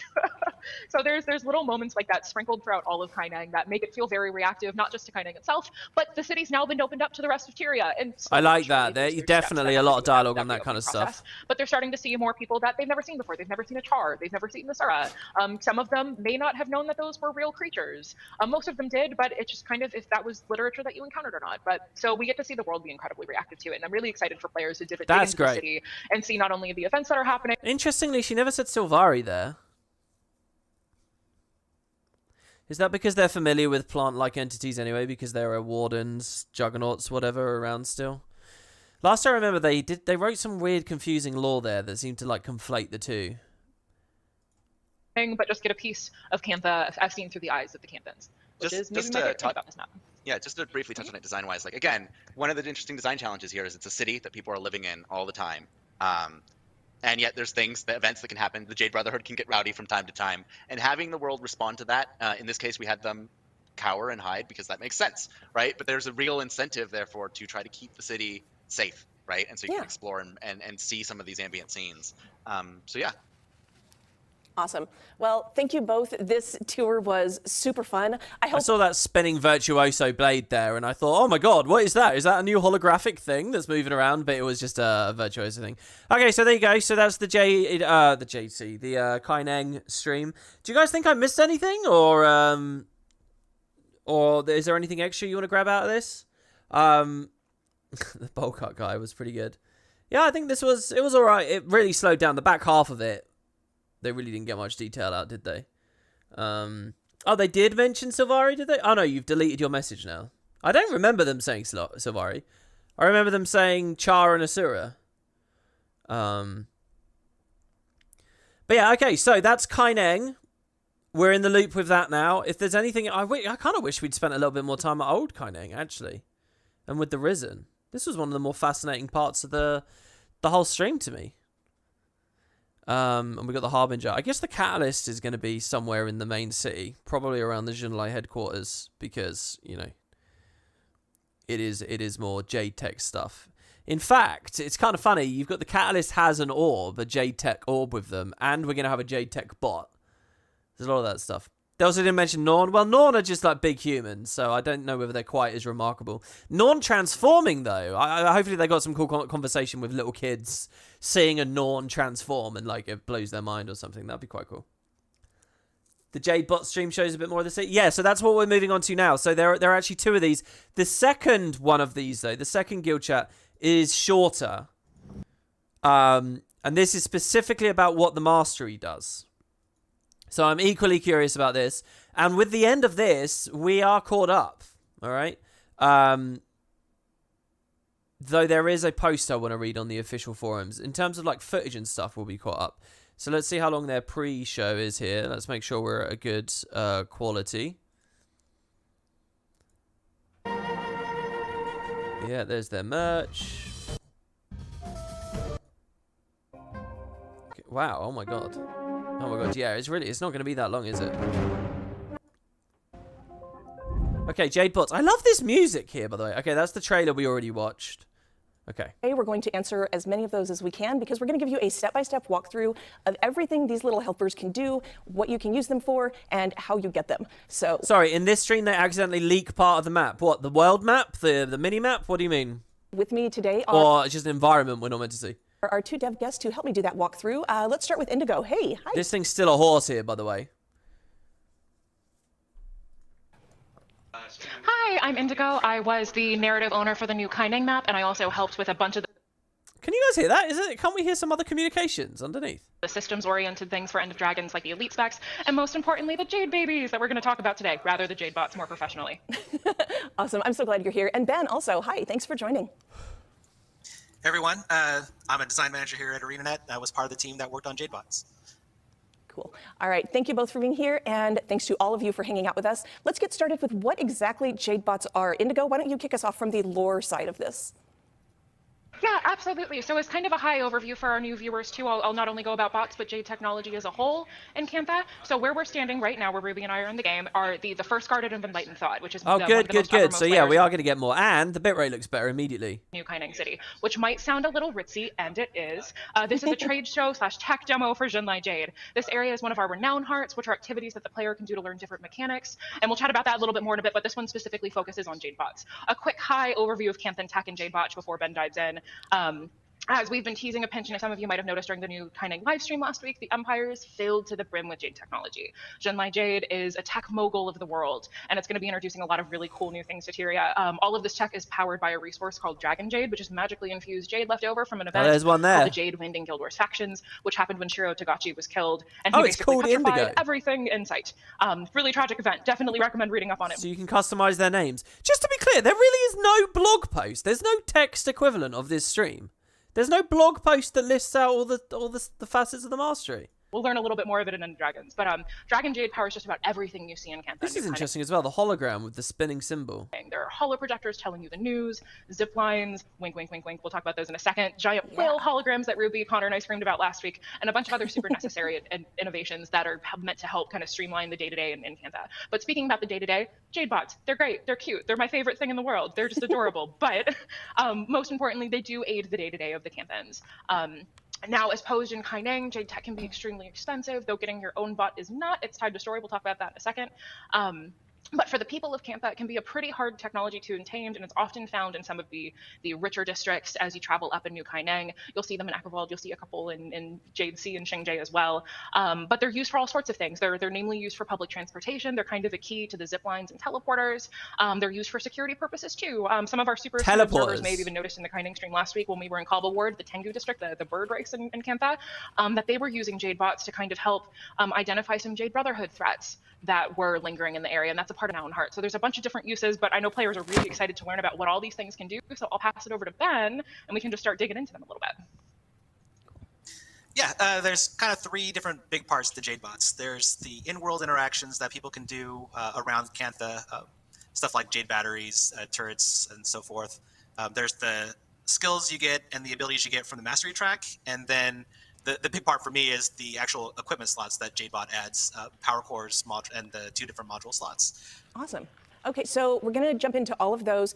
I want to touch on first how you get started. How do you unlock this thing in the first place? And Indigo, this is a story step, right?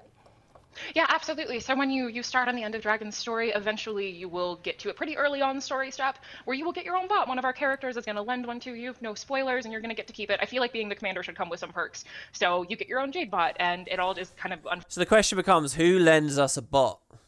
A new friend we make really early in Cantha, I suppose. Folds from there, and there's some really fun, as we'll talk about today, there's some super fun story-specific interactions that you'll have with the Jade-Bot, but they're super useful in so many different ways. Okay. All right. So as we get ready to go through all of these details that Ben mentioned, Ben, where is this, just to get that first question out of the way, where are Jade-Bots? Where can you use your Jade-Bots? So most of the functions are all available in open worlds. Some of them are also functional in other areas, but it's on a kind of case-by-case basis. Some of the things obviously wouldn't work. We wouldn't want to work in PvP and World versus World, for example, and a few of the things we wouldn't really want to work in like strikes, raids, and fractals either. But open worlds, pretty much everything's functional, and then everything else is case-by-case basis. Okay, and we'll touch on some of those case-by-case things as we go. So let's start right over here with the first part, which is direct control. I'm going to come over to this Jade-Bot terminal and let you all talk about what I'm doing here. Yeah. Oh, yeah. Go ahead, Ben. I was unhelpful there. I am sorry. Yeah. That is okay. We're all just super excited. Yeah, so we have a few specific areas set up around the world for you to take direct control of your Jade-Bot. I quite like this. This seems pretty cool to me. I quite enjoy this. So this is like free cam. We've kind of already had this experience with guild halls, right? There's that guild hall decoration you can get. I think it's from Fractals that just turns you into an orb that can fly around and see and do whatever you want. Because this is kind of some new tech, and we were a little conservative with it. So there's a few story instances where you can take direct control, and then a few areas in the open world where you can take direct control.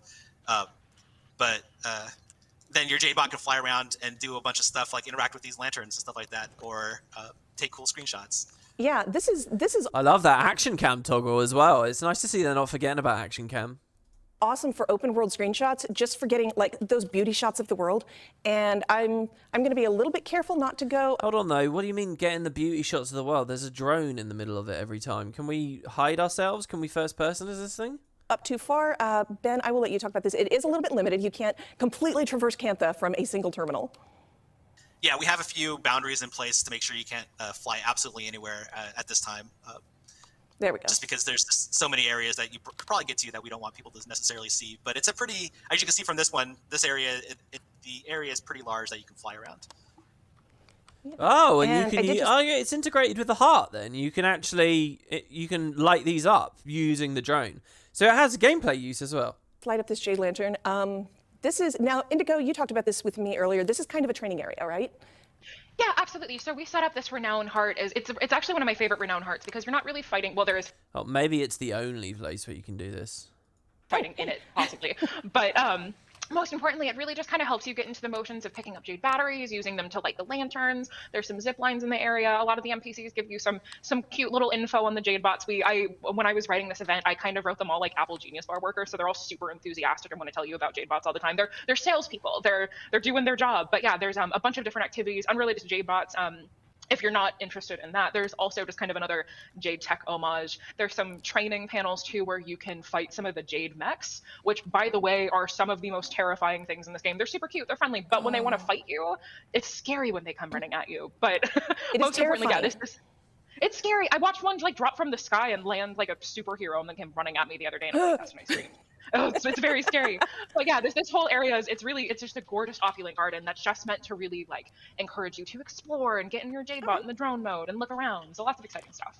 All right. So where are direct control terminals located? Where can players do this? Yeah. So I'll pass it to Ben in a sec. There's actually Ben, do you want to talk about this? Yeah. There's a couple hearts like this one, and then there's a couple areas in. Oh, I see. You can't name the bots. When we saw a bot earlier called Indigo, it's because Indigo was controlling the bot, so it got her nameplate. I get you. The personal story that you can interact with, and then there's one that I don't really want to talk about too much because it's a little bit of a spoiler. I think people will be a little bit surprised about it. Yeah, pretty limited right now. We may add more later depending on how things go. All right. And Indigo, you were going to say? Wait. What was that? What? Let's listen to that again. It's a little bit of a spoiler. I think people will be one that I don't really want to talk. Actually, Ben, do you want to talk about this?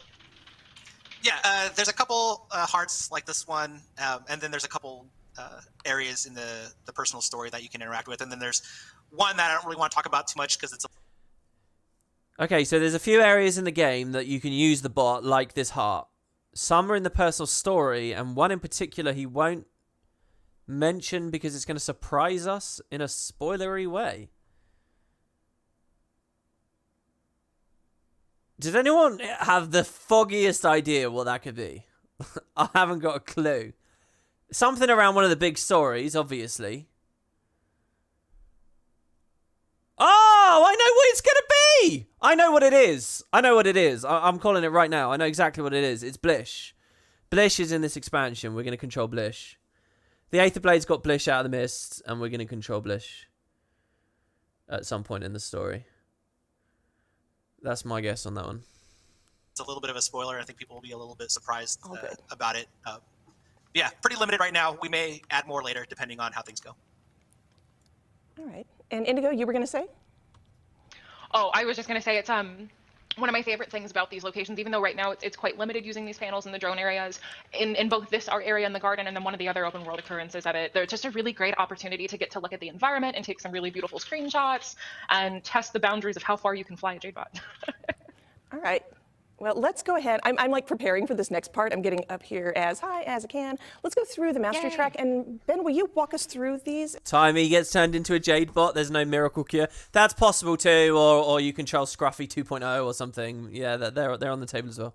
As I show them off. Yeah, we get 5 masteries. The first one you get is the glide booster that everybody. Oh, we're getting the whole kit and caboodle here. Gliding booster. Your Jade-Bot can now give you an upward boost when you're gliding. And you can craft tier 1 and tier 2 power cores. What did they say the power cores do? Okay, so it's a free updraft for you while gliding. My God, man. Okay. It's kind of seen on a lot of the promotional material. At its basic level, it just gives a real quick boost, straight up like what you're about to do right now. Oh, it's not. That's more than an. Well, maybe it's not more than an updraft actually. Wait. What is that? It's a skill 6, is it? A gliding skill 6. Straight up like what. Yeah, it is. It is. Okay. You're about to do right now.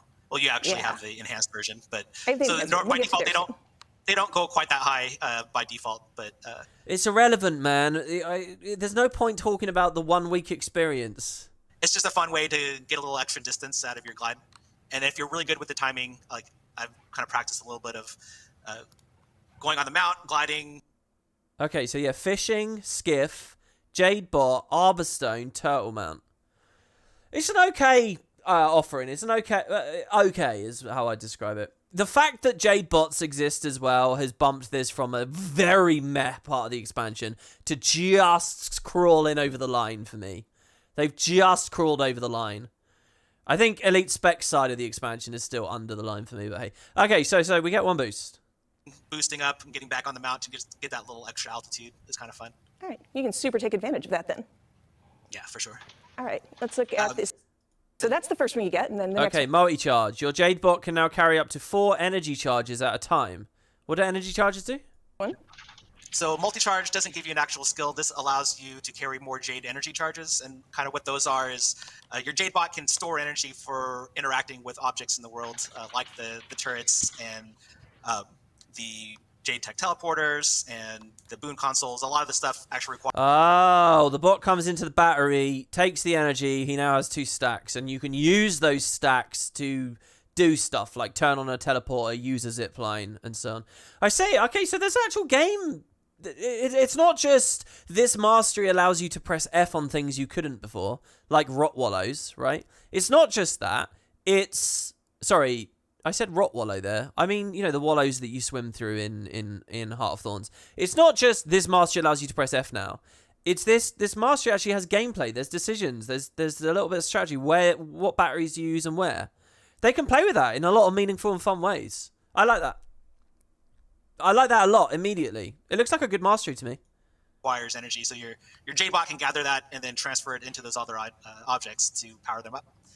Yeah. And I'm just picking up some charges there. All right. So what this mastery does go ahead. Sorry, new hot wallows, that's it. I don't have a brain fart. It gives you the ability to get an extra charge compared to what you start out with. Yeah, I have 4 now, so I've charged him up all the way. Yep. All right. And let's go to the Jade. Okay, so I heard about this when I was playing Path of Fire 2 days ago. You guys in the live chat. Jade Tech Waypoint. Your Jade-Bot now has the ability to set up a personal waypoint for you. And you can craft T5 and 6 power cores. This is just bizarre to me. This isn't great anymore. This mastery line is a lot like that core mastery line, like the Mentor mastery line, where it's just a bunch of miscellaneous random stuff that got dumped in. I mean, I get the theme, it works. And it's a cool idea. In the world with teleport to a friend and all that kind of stuff.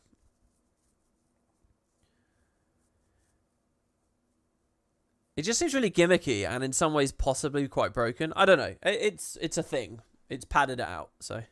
Tech Waypoint? Yeah, this is one of my favorite ones, J-Tech Waypoint. Basically, you can put a waypoint anywhere in the open world. So if you're like me and really bad at jump puzzles, this will be really handy for getting back. The one thing is there is a fairly lengthy cooldown, and you can only use it once when you go back and Now, how did he do that, though, by the way? What did he do to trigger that? Like, what is this? A button on the top bar? No, it's not. It's not a skill. It's not a novelty. It's not on the mount select. What did he do to... Getting back. The one thing is there is... I have 4 now, so I've charged him up all the way. Yep. All right. And let's go to the J-Tech Waypoint. Yeah, this is one of my favorite ones. Lonya says, I would have much preferred masteries as trees with limited points you earn XP. Yeah, it would be. It's like here, if you you're totally right about that. That is a better mastery system. You see, like the perk where it's like you gain an extra 2. They should be split off into individual nodes. It should be much more piecemeal what you get each time, and they should be listed out as a tree with branches and choices you make. Yes, you're totally right. But we're not living in that world. Yeah, let's see what happens. Jade-Tech waypoint. Basically, you can put a waypoint anywhere in the open world. So if you're like me and really bad at jump puzzles, this will be really handy. Well, he definitely just did a command. The one thing is there is a fairly lengthy cooldown, and you can only use it once. When you go back and use it, there's a little prompt that lets you know that you're about to consume the waypoint, and you won't be able to do another one for a little bit. Not super long. Oh, I love the icon. Do you guys remember when Jade-Tech icons, Jade-Tech waypoints were introduced? You know, we saw that they were a different design. One of the immediate pieces of feedback I had, so like you've got the regular waypoint icon there with the cross swords. You know, they have that blue center, and I was saying that one of the immediate things I said was they should recolor that on the mini map and on the overworld map. They should recolor it to be green, and then to really give that sense that they're a different kind of waypoint. And it looks like they have actually done that, but for the personal ones, which hopefully if they're used a lot would be cool. Also, check this out. We've got the map.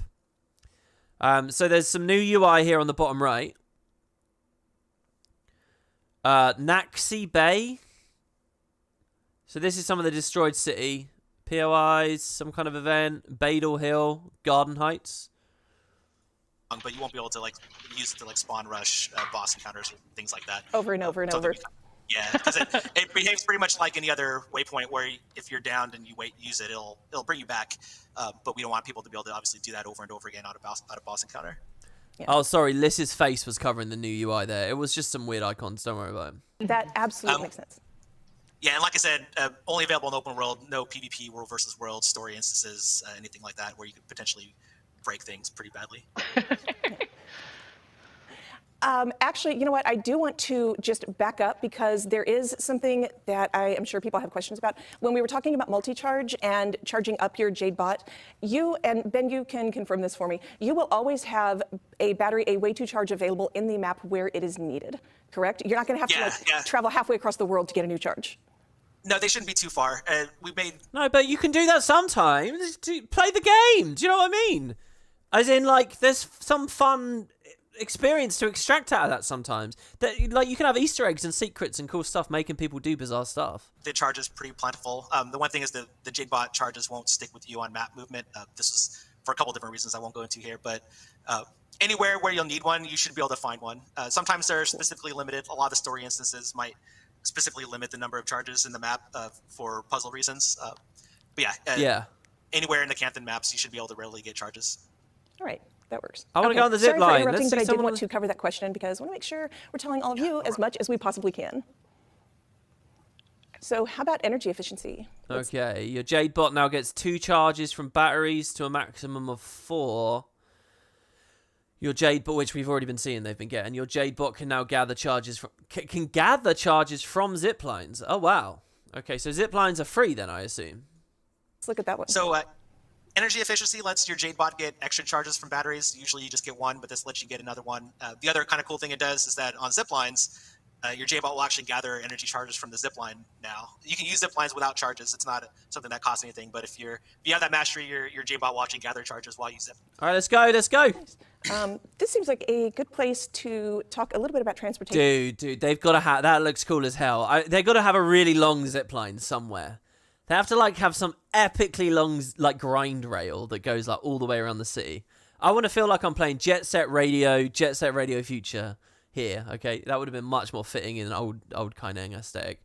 Come on, they got to do a big long one, and it's got to be like a loop. Campus, since we're on these zip lines.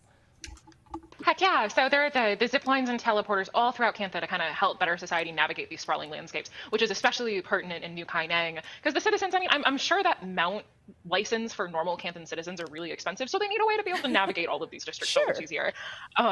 But for the players specifically, it's a really fun way to kind of experience the verticality that's not related to amount, and it just takes, like Ben has said with a lot of these things, you just pick up a charge, you can take it and zip. I think a zip I used in a lot of the VO for the area in the garden actually too, the salespeople for zip lines. I did. I think one of them is like, zip, you're at your next meeting, zip, you get noodles for lunch, and I had a lot of fun writing this. Okay, I love that. Yeah. All right, so that's energy efficiency. Wow, Canthans eat noodles. New law right there. Energy efficiency, Jade-Bot gets 2 charge. Yeah, we know that. Next. And let's go to the last one where I've seen a whole lot of questions. Let's talk about... what? The last one is the res one. Okay, the Jade-Bot now assists you in rallying when you're downed. Oh. What did we learn from the Signet of Agony? Let's see what they say. Rescue protocol and how that works. Yeah, well, I saw a lot of comments about this one. Yeah. As an Ellie main, this is going to be probably one of my favorite ones because I spend way too much time in downstate. But as it's stated, rescue protocol just lets your Jade-Bot pull you back up from the brink of death. Oh my god! Okay, it's another. Oh, it's a replacement for bandage. The skill 4 is upgraded essentially. It's not a 5th skill; it's a new skill 4. Bandage is gone; it becomes rescue protocol. It's on a fairly lengthy cooldown, so you can't spam it, though you can. Oh, it's a flip over, even better. Holy crap, that's fast. For that cooldown later. This skill is also not available in fractals and raids and strikes, PvP world versus world. It is available anywhere, open world and story instances. Yeah. Are they going to demo it again? But it just replaces that skill. And the thing about that is you don't have to use this. If this doesn't replace anything that already exists, this is an additional option that you have if you want to use that thing. No, what are you talking about? Okay, let's say I want to avoid it. Let's say I want to just regularly bandage. Let's say I don't want to break the game, okay, with something so OP. I still have to press it to access bandage. What? Yeah, it does go over your normal bandage skill, but it's just probably a way more effective bandage skill, and you don't have to use it. It doesn't work automatically. So I'll just bleed out then? Okay. All right. No, they're lying. That doesn't make any sense. Turn it off in the skills menu? I don't think there's the way... I don't know about this, man. It's... Why did they nerf Signet of Agony then? Why? The passive on Signet of Agony that made everyone instantly rally no matter what and sustain themselves in downstate through auto attacks and whatever. And it wasn't just a necro thing. It was a thing for anyone with a little bit of AoE. You know, Thief was equally strong with its balancing knives from the ground or whatever. Or like an Ellie has dropped a bunch of fields. They go downstate. The fields persist. Signet of Agony just instantly reses them. Well, I don't know. It's open worlds. But what does that do to the feeling of meta events now? Okay, so they're going to implement a difficult meta event. Everyone has rescue bots. I mean, what's the cooldown like? If I go down, I rescue bot, and then I get up, and then I go down again straight away. Is the rescue bot still on cooldown, or does it come back instantly? Does it refresh? Or does it have, like... Is it anyway... Did they mouse over it? Let's go back real quick. And raids and strikes, PvP world versus world. The last one where I've seen a whole lot of questions. Let's talk about rescue protocol and how... Oh, it's a 10-minute cooldown. Okay. That's not bad then. Yeah, well, I saw a lot of comments. So it's a free save once every 10 minutes, basically. About this one. Yeah. As an Ellie in the casual game types. This is going to be probably... Which, by the way, look, you can think of this cynically. There is another take, and that's this allows them to push the bar a little bit further when it comes to open world. And you think of these complete noobs, new people that hopefully will come into Guild Wars 2 through this era or whatever. They're not good at the game. They don't know what they're doing. They have this free save, though, so that helps them to not have an agonizing, horrible experience, which means everyone else gets a slightly higher bar of entertainment. Probably one of my favorite ones because I spend way too much time in downstate. And you've got to consider as well, if they really want you to be paying attention and being active in big metas and stuff, they can do it through achievements at least a bit. Like when you think about Jakar, where it's like, okay, avoid all of his mechanics. You can't eat too many stacks of the achievement by eating his mechanics, otherwise you fail. There are things that they can do. The 10-minute cooldown saves that. It's still a total boring mastery to me. But as it's stated, rescue protocol just lets your Jade-Bot pull you back up. I mean, it has a nice animation. I am somewhat titillated by having a new icon down here. The brink of death. It's on a fairly lengthy cooldown, so you can't spam it, though you can... Nice animation. What happens if I get tagged during this? Is it rezzing me? Is it pressed F on me, essentially? Can it be counter-pressured? What's with the parasol there? Oh, no, that's just in the background. Alter that cooldown later. This skill is also... Did he just say that they might alter the 10-minute cooldown later? Not available in fractals and raids and strikes, PvP world versus world. It is available anywhere, open world and story instances. Yeah, but it just replaces that skill. And the thing... You know what I would have much rathered if instead... Do a downstate Jade-Bot thing. Upgrade the downstate if you want. Do it with the Jade-Bot. But have the Jade-Bot upgrade people's autos or something. Have it be like, as you trigger your profession's auto, the bot assists in some way with little laser beams or something. I would have rathered a little bit of offensive downstate support and feel like we've got like this little companion that's fighting alongside us in these last moments, rather than this healing sustain sort of power creep thing. They were very close to having a really cool idea for a Jade-Bot final mastery there, if they'd done it on the offensive side, I think, but hey. Thing about that is you don't have to use this if this doesn't replace anything that already exists. This is an additional option that you have if you want to use that thing. Yeah, it does go over your normal bandage skill, but it's just probably a way more effective bandage skill, and you don't have to use it. It doesn't work automatically. Okay. All right.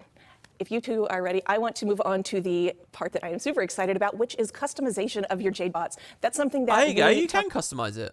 About in the video, and that's something that I noticed a lot of you watching had called out, so I want to make sure that we give you all the details of what my inventory full of goodies is all about here. So I'm going to head over to this Jade-Bot workbench, and let's get started with our... Oh, wow. There's a whole workbench thing. It has an attribute. That's vitality. Notifications, you're missing modules. Acquire or purchase one and then equip it at a Jade-Bot workbench. Do you know the instant vibe I'm getting here? It's probably Lost Ark that's making me think of this a little bit. I'm feeling like this is left over from some kind of ship mechanic. You know, like, imagine you have a ship and you've got different modules. You know, you can assign different sails and you can assign different, you know, wheel and stuff. Okay, so... Tier 10 increases vitality by... Okay, so hold on. This is an actual item. It's exotic. Its icon is even reminiscent of an infusion. I wonder how many tiers there are, and if through End of Dragons they can just keep giving you more tiers. What will an Ascended core look like? What will a Legendary core look like? This can all be good itemization. This can be stuff people go for. This is what they could have and should have done with mounts in POF, with saddles and stuff. This is actually pretty good. And what if there's different attributes you can get later? It's kind of like a new sort of infusion thing. There's a lot of potential here. Oh, sorry. There's a lot of potential here. Power core first, right, Ben? Yeah, so you get 3 inventory slots. You get a power core slot, and then what we collectively call modules, the sensory arrays and service chips. The power core is what fictionally allows your bot to function. It needs a power core to do almost anything that you want it to do. Makes sense. In addition to powering your modules and stuff like that, it also... Look, this should be set up that at expansion launch, when you've beat the expansion, you've done the story, you've got your map completion, you've done all that basic stuff, you should be at a rare bot core. And then it should be like participating in the end game stuff for a week or two, for a while. You know, persistent play gets you to exotic. And then there should be something like really good and long-term to get an Ascended one that keeps people going right up till Living World returns and stuff. Same with the fishing rod gear and stuff as well, for what it's worth. Gives the user a vitality boost. You can see you have a tier 10, which is the max tier. It gives you a 235 Oh, okay, so 10 is max for now. Points of vitality. We don't have any other stats that you can get right now. It is something that we're considering. But Good. They're considering it. I mean, the stats can be really low because it is power creep, but people will pick power, even if it's just like 50 power or 50 condi damage or whatever for expertise and stuff. They will do it. Something we'll be taking a look at probably later. The next thing is... Oh, sorry, go ahead. No, go ahead. I think we're probably going to say the same thing, but let's find out. No, I was... This is savvy. This is a clever way of adding more gear progression to a game that purported to never do a gear treadmill. It's a nice, hidden, sneaky, flavorful way of doing it. And people will ask for it. It's good. Going to mention that if you don't want to use your Jade-Bot for whatever reason, all you really need to do is unequip the power core. I'll be really sad about it, but... Oh, okay. So you can get rid of that skill 4. If you're a super purist, you can just unequip the core, and then when you go downstate, you'll just have bandage. That's what they were talking about earlier. You can turn off pretty much all Jade-Bot functions by removing the power core. Okay, yeah, that is true. If you do not love the cute little friend, but you want to fill out your mastery track because completionist exists, and I might be one of them, you just don't have to equip the power core. I do want to touch on you don't have to. You will get a power core, and that's part of the method I've been talking about in a second. This is a stat increase, so we didn't want to lock people out of that. So you need to be level 80. You don't have to have End of Dragons. You're going to get the power core, and Ben, you can touch on that. Wow, that's bizarre. Who gives a damn? World versus Worlders. That's the only level that matters. Oh, I guess fractals. Any kind of core end game. Okay. I didn't even think of that, but they're right there. They're totally right. That a little more. Yeah, because like you mentioned, gives additional stats. We didn't want to gate it behind anything because we didn't want to make the people feel like you had to buy the expansion to get those extra stats. So while you won't get one for free if you don't have Jade-Bots unlocked and you don't have Ender Dragons, they are tradable, so you can get them on the trading post. You do have to be level 80 to equip them. But yeah, anybody level 80 can equip a Power Core, whether they have Jade-Bots or Ender Dragons. Perfect. All right, well, let's start looking at these modules and what you That's can do. going to be a really weird feeling. Like, basically make no sense in terms of flavor or lore, but it's fun. Start with sensory arrays, and that unlocks as soon as you get your Jade-Bot, right? Yeah, sensory array. Yeah, and the guy in the live chat, it's about 2,000 health. It's a lot of health. It is a lot of health. If you think of that in proportion for the low vitality classes, that's a good bump. You don't have to have a high tier Power Core to get or to unlock that slot. And you'll get your first sensory array along with your Jade-Bot and Power Core when you unlock it in the story. Okay, well, let's talk about what they are. I've got the scavenger protocols up first. Yeah, so what the scavenger protocols do, you can basically command your bot to search enemies you kill for additional loot. So like the one you had right there, leather, if you have this equipped, every once in a while your Jade-Bot will scan a corpse and find a little extra leather. It's somewhat rare. We didn't want people to be just able to gather tons of extra resources by doing this, but getting a little bonus every once in a while definitely is pretty helpful. And it's a permanent passive. Yeah, this is pretty good. Especially if you're trying to craft something that requires a lot of a specific resource. What are these trophies? Might trophies? Does that mean you'll get a little bit of might on kill? Yeah, and there are 6 of those sensory arrays available with the scavenger protocol, so you can kind of customize that and get exactly the kind of thing that you're after. All right, let's look at the next one, which is the recycler, something that I saw a lot of questions about too. So I'll let you run with that, Ben. Yeah, for the recyclers, basically if you have this equipped, your Jade-Bot will be scanning for any really cheap junk items that you get, like the really low value stuff.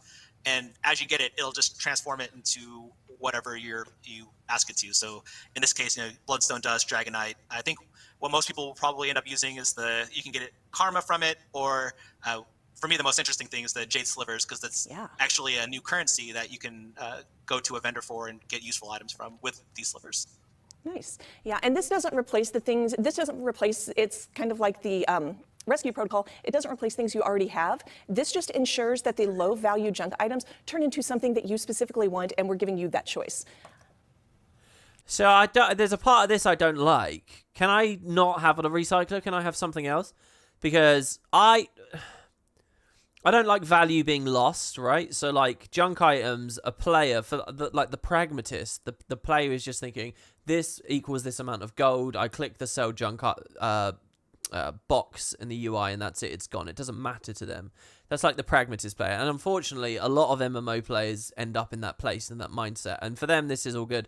But I kind of like that, the trophies all have different names and different icons. And like different flavors and vibes. I get a twisted sprocket from fighting some kind of weird machine, or I get, some kind of like horn or something from a minotaur. There's actual detail and value and flavor and art there.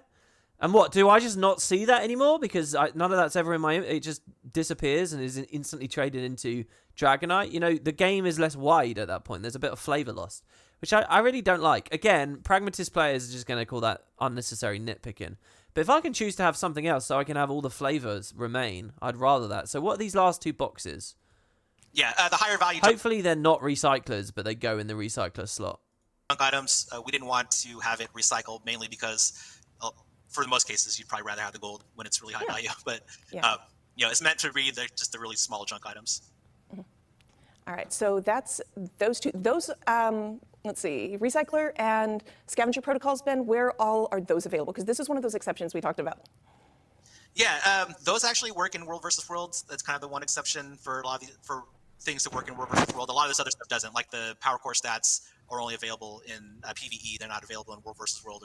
Okay, so they're disabled in World versus World. They should probably be disabled in the end game stuff as well. So why enable it for people without End of Dragons? I don't know. Or PvP. But for the scavenger and recycler, there wasn't any reason why they shouldn't work in World versus World, and the strikes and fractals and all that. So there definitely will work there. Oh, the scavenger of might gives you all the items that would go into, say, a gift of might or a gift of magic. That makes sense. That comes from the live chat. That makes sense. Awesome. All right, let's... So they'd be like materials. Touch on these last couple, and then we will move on to the other half of this. Oh, wow. Siege Turtle Enhancer. Oh, now this is something here. An upgrade by 20% to the siege skill. Is the other one going to be speed? I like this. So you can tech the kind of... This is good. So the first one in the sensory array, aside from that, is the Turtle Siege Enhancer. Yeah, so the Siege Enhancer... And so, yeah, obviously then you only have 2 module slots. So if I'm so peeved off about my loss of flavor, I would just run any other modules I like that weren't those. For anybody who likes to be a gunner on the turtle mounts, if you equip one of these modules, you'll get a damage boost to the bombardment skill. Like you'll notice, you have a tier 3 one here. There's 3 tiers for the non-scavenger and the non-recycler modules. There's always... Okay, I just want you guys to imagine you're adventuring around Cantha and you've had T1 for a while and you get a drop and you see you just got T2 or T3 of the siege. That's going to be meaningful loot. That's going to feel good. And this is all hero panel stuff here. This is character bound. This is the mastery system opening an area of the game that's more character bound progression. I like this. If they've done this right, no in ArenaNet though, it's going to be like 5 minutes into the expansion. You're going to complete 1 heart and get a mail with T3 of everything. But I don't know. This is good. Just 3 tiers. Oh, they're crafted, are they? The final tiers? Yeah, and I've got the tier 3. I am ready to make a mess, and I'm incredibly excited about it. Also, for your other mounts, you have the energy booster. Same thing, the 3 tiers, right?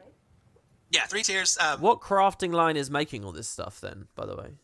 And this one, you'll get the tier 1 version of this for free in the story. This is probably... Oh, this is rubbish, though. But boosts mount energy regeneration. This is just clearly a million times better than the Siege Turtle guy. I thought it was going to be another Siege Turtle choice. Obviously, everyone's just going to run this. Because this ubiquitously hits all your mounts. Doesn't require co-op and all that stuff. Oh, it's Gemcrafter. It's Jeweler. Hey, that's really good. Oh, have they updated dueling to 500? Probably what I'll mostly default when I'm not looking for loot, because this basically just lets your mount regenerate energy faster. Do all the cool movement mechanics a little bit more often. Okay. All right, so that... Yeah, my fear is, and my expectation is, especially over time, that less and less Siege Turtle activity is occurring, and people are going to be on That is the sensory arrays that we have available. We talked about the 10 tiers of power... So you guys are saying this stuff's crafted... Oh, well, no, it wouldn't have it on the tooltip. I was thinking, how some tooltips show the discipline that they're a part of, but that's materials, not products. Once you have a tier 6 power core, you will unlock the service chips, which make your Jade-Bot even more versatile. Oh, the modules show... The recipes for the modules show dueling 400. So it's not 500, it's 400. But they've left the Ascended tier open. So you might find Episode 1 of Living World Season 6 has 500 dueling. Kind of like how the Icebrood Saga opened with 500 chefing. You might find that the Season 6 opens with 500 dueling. And Ascended stuff opens up, and different attributes open up, and... There's stuff here. They've actually got some space for stuff, which is good, because since the Legendary Armory, things have been closing down pretty hard. And I will let Ben run us through each of these. Yeah, we have, right now, we have 4 different types of service chip, each Gliding boosts, too. Oh, hey, Boots. It's good to see you, man. With 3 tiers, like with the other ones. The one you have right now, the glide boost, that's the one that lets you basically increase the height that your Jade-Bot can boost you up. Tier 3, you go pretty significantly higher than standard glide boost. Now, just my understanding of this has been wrong. I thought both of these slots were the same, and you could have picked 2 of any of the previous thing. But all of those were competing for just that single slot. Is that right? And now these are competing for this single slot? Super clear. Even if you don't have this particular service chip equipped... they've even got space to add new slots as well. Imagine over Living World Season 6, the bot upgrades, and you get a new module on there. I'm sure we'll get a Blish skin on this, by the way. I'm sure it will happen. Still get that with his triumphant return later. That glider boost, because it's part of the mastery track. This just enhances it, right? Right. Yeah. This is just an enhancement to the base one, because the base one is, while it's fun, it's pretty limited in general. Okay. All right. Let's touch on the... I feel like he wanted to say it's pretty crap, but he's on a stream promoting it, so he's like, oh, limited. You have to be more diplomatic than that. Skiff supercharger. Okay. Your Jade-Bot enhances the engine, increasing speed by 25%. These other 3, the Skiff Supercharger. So you probably all saw the Skiff Supercharger in Yeah. the promotional video that we put out. It's a real fun one if you plan to be doing a lot of boating around on your skiff. Pretty straightforward, just increases the base. Question is, do passengers get that as well? If I have 5 people on a skiff, all with Jade-Bots, traded for Skiff Supercharger 3, what do we just like rocket around? That would be pretty good. Speed of your skiff. You can get going real quick if you have, especially with a tier 3, going max speed, all your boat masteries, and then use the turbo boost. You go fast enough that you can actually beach yourself with the skiff, which is actually kind of a fun way to dismount rather than just a normal dismount. Yeah, it's efficient. Yeah. Every just time you drive talk right about that, I laugh. Because all I can picture is a player character like beaching his skiff up there, throwing the keys to the valet, and like strutting away after leaving just destruction in their wake. Yeah, that's how I enter every single event. Right? Man, I've got to get a feel for these skiffs. I can't wait to see players actually making this happen, Ben, now that you have explained how this can be done. Let's make a mess. All right, next up is the Rescue Protocol Recharge. And Ben, you mentioned the cooldown. This helps with that a little bit. Yeah, the base cooldown on Rescue Protocol is 10 minutes, and you can shave time off that with these Rescue Protocol modules. Yeah, don't like this is one. definitely one in combat I'll probably use because 40%. like I said, I'm an Ellie and I end up in downstate quite often. So you can get it down to 6 minutes with the tier 3. All right. And finally, the Treasure Hunter Protocol. The Treasure Hunter Protocol. Oh, this one's weird. Treasure chests. Basically has your Jade-Bot scanning for treasure chests in the world and drawing their location on your map. The higher tiers give a larger radius. It's very handy. And to make it clear, it's not actually spawning the chest. It's telling you where chests that already exist are. The one cool thing is this works on any chest in the game, so we did a pretty concerted effort to try to mark every chest, even in older parts of Tyria, so this should work there. It was a kind of a hand process. If you do find a treasure chest that doesn't mark, let me know and I'll get it added. Yeah, it makes finding treasure a lot easier because I'm not the type of person who really likes to do the search and find type thing. I just like somebody to tell me where it is and I'll just go get it. So this is pretty helpful when you want to find those chests. And you are the person who spent a lot of time looking for these chests, right? So I feel like you're done searching for chests for until the end of time. Yeah, I went through pretty much everything. Everything marked. So what is this? This is kind of like doing the people, the scavenger hunts, they usually go to the wiki or install Guild Wars Taco or something. This is like an in-engine, in-game version of that. As a chest in the game, I basically altered over the past few months. That being said, sometimes we name things weird, so if it wasn't named chest, I might have missed it. Let us know if you find one that the Jade-Bot did not find. Sorry, is he saying he had to go through every chest in the game and manually mark them when implementing this one module of this one feature of this expansion? All right, so that's your customization. One more note on the modules. These are all craftable and tradable, right? Yeah, you basically, the first tiers, I think they're all on this vendor, but the ones after that will require crafting research, and then the tier 3 ones actually require... hydrocatalytic reagents. Oh, really? Oh, what? Why are they all just dumped in a single vendor? Spread these out. Hide them in different places.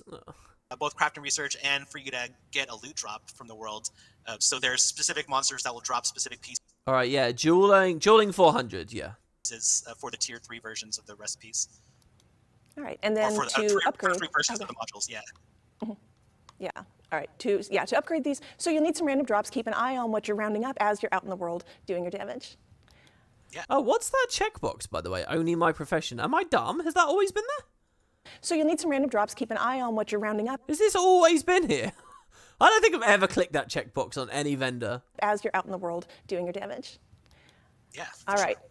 So there's our walkthrough of Jade-Bots. There are a couple of other questions that I do want to touch on and make sure that you all get the answers. That's new. Okay, so it is new. I thought it was new. So then the question is, where is that most useful? I guess generic vendors, early game stuff, which is good. I mean, they should be focused on that stuff as much as this stuff. To those that you wanted. Can I hide, if I don't want a sea of Jade-Bots in front of me, can I hide other players' Jade-Bots? You can't hide other people's Jade-Bots. We purposely... One of the reasons why their Jade-Bot isn't up all the time is that we realized how messy it would make things look. So your Jade-Bot pretty much... Oh, yeah, because they could have had them looking like gyros, right? Floating around. Only takes, or only spawns in when it's taking a specific action, like you're having to gather power from a battery, or you're using a zipline. The one thing like you can do is that you can, like we said, you can disable your own through removing the power core, but The kind of interesting thing, one of the reasons why the Jade-Bot isn't up all the time is we're concerned about server performance of having another entity spawn. So we actually, and this might be revealing a little bit too much, but we actually fake most of the Jade-Bot animations with effects. It's not actual things spawning in the world to make it a little bit easier on the server. Okay. So we kind of invented a new art pipeline. That works. Like, all right, so it's kind of a skill effect. So while you can't hide other people's Jade-Bots, we did keep in mind that they don't need to be... I mean, it looks really cute. So when they said customization, it's all like actual mechanical customization. It's not like you can dye it and stuff. It's not like physical attributes. Out there in the world all the time, constantly. So yeah, if they're actively doing an action, or if, like I'm doing right now, if they're in direct control mode, you can see them. Otherwise, it's not going to be Jade-Bot world as far as the eye can see. So. And Ben, you touched on this earlier. If you don't want to use the Jade-Bot at all, just don't equip the power core, and it will not be a thing for you. Yep, so. Exactly. Oh my gosh, she's dancing. Oh, Sorry, does it have a that was special beside the point, but he did a little dance. All right, and I have one more question. Since you need the Jade-Bot workbenches to switch out your modules, where are those located? Currently, they're just in Cantha. That might change later on. Indigo can kind of talk about maybe the potential future around that. Put them in the lobbies or something, you know? Yeah, absolutely. So they're mostly in Cantha right now, and that's just because, I mean, Cantha's been closed off for the last 250 years, so Jade technology isn't going to be present in the rest of Tyria yet. But it's definitely a discussion that we're starting to explore and what the story looks like in a post-End of Dragons world. I know that I'm really specifically excited to see what... Wow, spoilers. All of the Canthans aren't dead by the end of Dragons, and Cantha isn't destroyed. Spoilers. Char and Asuran technology do, not just with the Jade-Bots, but with the hollow projectors, and we're going to start to see... I wanted to play the game with that innocent, considered possibility that might happen. Kind of what happens as that technology becomes more widespread. So not yet, but soon. Perfect. All right, and the incredibly important question, can I name my Jade-Bot? Unfortunately, because the Jade-Bots are mostly skill effects, and we can't name skill effects. Right. Well, we didn't put that feature in, but as This is weird. Ruby's just thrown 3 questions at him with negative answers. I've told people, you can name it in your heart, decide what you want to call it, and that's what it is. I'm explaining that they're skill effects, but I thought I would touch on it anyway. All right. So I hope you all enjoyed your overview of the Jade-Bots and how they work and how you can get your very own. Ben and Indigo, thank you both so much for spending time to walk us through all of this. And thanks to all of you for hanging out with us today and watching. All right, there we go. I'll skip the bit where they tried to sell you a racing chair. There you have it. Okay, are we caught up? I think we're caught up, everybody. There was a lot more to the Jade-Bots than I thought. A huge addition to End of Dragons. I'm very, very happy that that's there. So there you have it. 2 guild chats, 3 trailers. That's what we missed. What's this Elite Specialization Rewind? I like the thumbnail. I did watch that. Okay, so the next thing I want to do, just real quick, is there is a blog post that just talks a little bit. So this is just a couple of days old, really. Here you go. This is the icon here, actually. There you go. There's all your new Elite specs. It's crazy messy, isn't it? I like the Untamed with the guy there. So this talks just very little bit about some reward changes and strike missions. So let's run through this because I do think this is important. And with this, we will be totally done with the news and caught up. And we can continue along. I mean, the expansion's only 10 days away here. Look at the End of Dragons website as well. Oh yeah, people keep telling that to me. Okay, hold on. End of Dragons expansion. Oh, yeah, look, the Jade-Bot's there. Oh, wow, look at this. Oh, I remember when this all came out, you could mine this, and you could actually save the files. I wonder if I can do that. What's this in the background? Look, it looks like a kind of a dragon-y face back there, doesn't it? It looks like more of that black chaos magic stuff. Enter the Dragon Legacy Sweepstakes for a chance to win. What? Oh. Butterfingers? I've never had a Butterfinger. Oh, guys, by the way, I don't know if anyone's here. We had that whole chocolate bar discussion before. I was insanely hungry one day about 2 weeks ago, and I was given a Twix to eat. And it was delicious. And I'll tell you why it was delicious. It was delicious because the caramel was properly, like, incorporated against the chocolate and the biscuit underneath. So it just tasted really good. It like all melted together. So I did want to admit to you all that I had at least one good Twix in this past month. Anyway, what do they want you to do for this? 3 commanders will win dragon-sized prize packs. Okay, so if all the spuds submit to this and one of you wins, can you just mail me the result? I mean, look at this. This is $5,000. Aureen's prize pack. The opportunity to collaborate with the dev team in creating a name for a commemorative NPC. A winner and a guest to go to the studio and meet the team. Hey, dude, this is pretty cool. You get the statue. You get a Guild Wars 2 branded headset. You get a Dark Horse Guild Wars 2 goods and a Funko Pop. The thing is, when I look at stuff like this, I feel like I'm ineligible now, you know. Can you imagine if this ends up and it's like, who's the winner? And it's fucking WoodenPotatoes is the winner. Can you imagine that? People would just be like, what the fuck is this? Hasn't that guy had enough? That's it. That's all people would think. What do they want you to do? Just pre-purchase the game?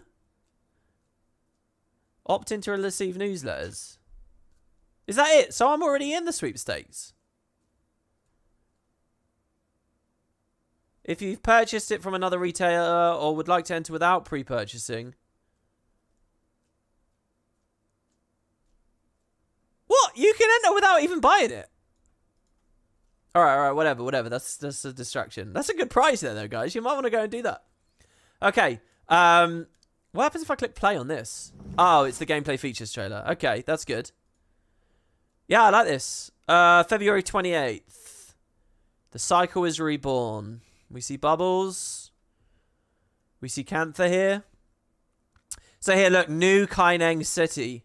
Because the upper bit was destroyed by the tidal wave. I don't know why the text is overlapping here. I like how they still call it the Empire of the Dragon. I haven't heard them reference that too much.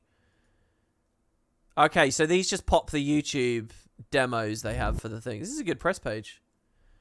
Okay, so then you got the Elite Specs, the Siege Turtle. Here you go, Jade-Bot section has appeared. And if we click play on this...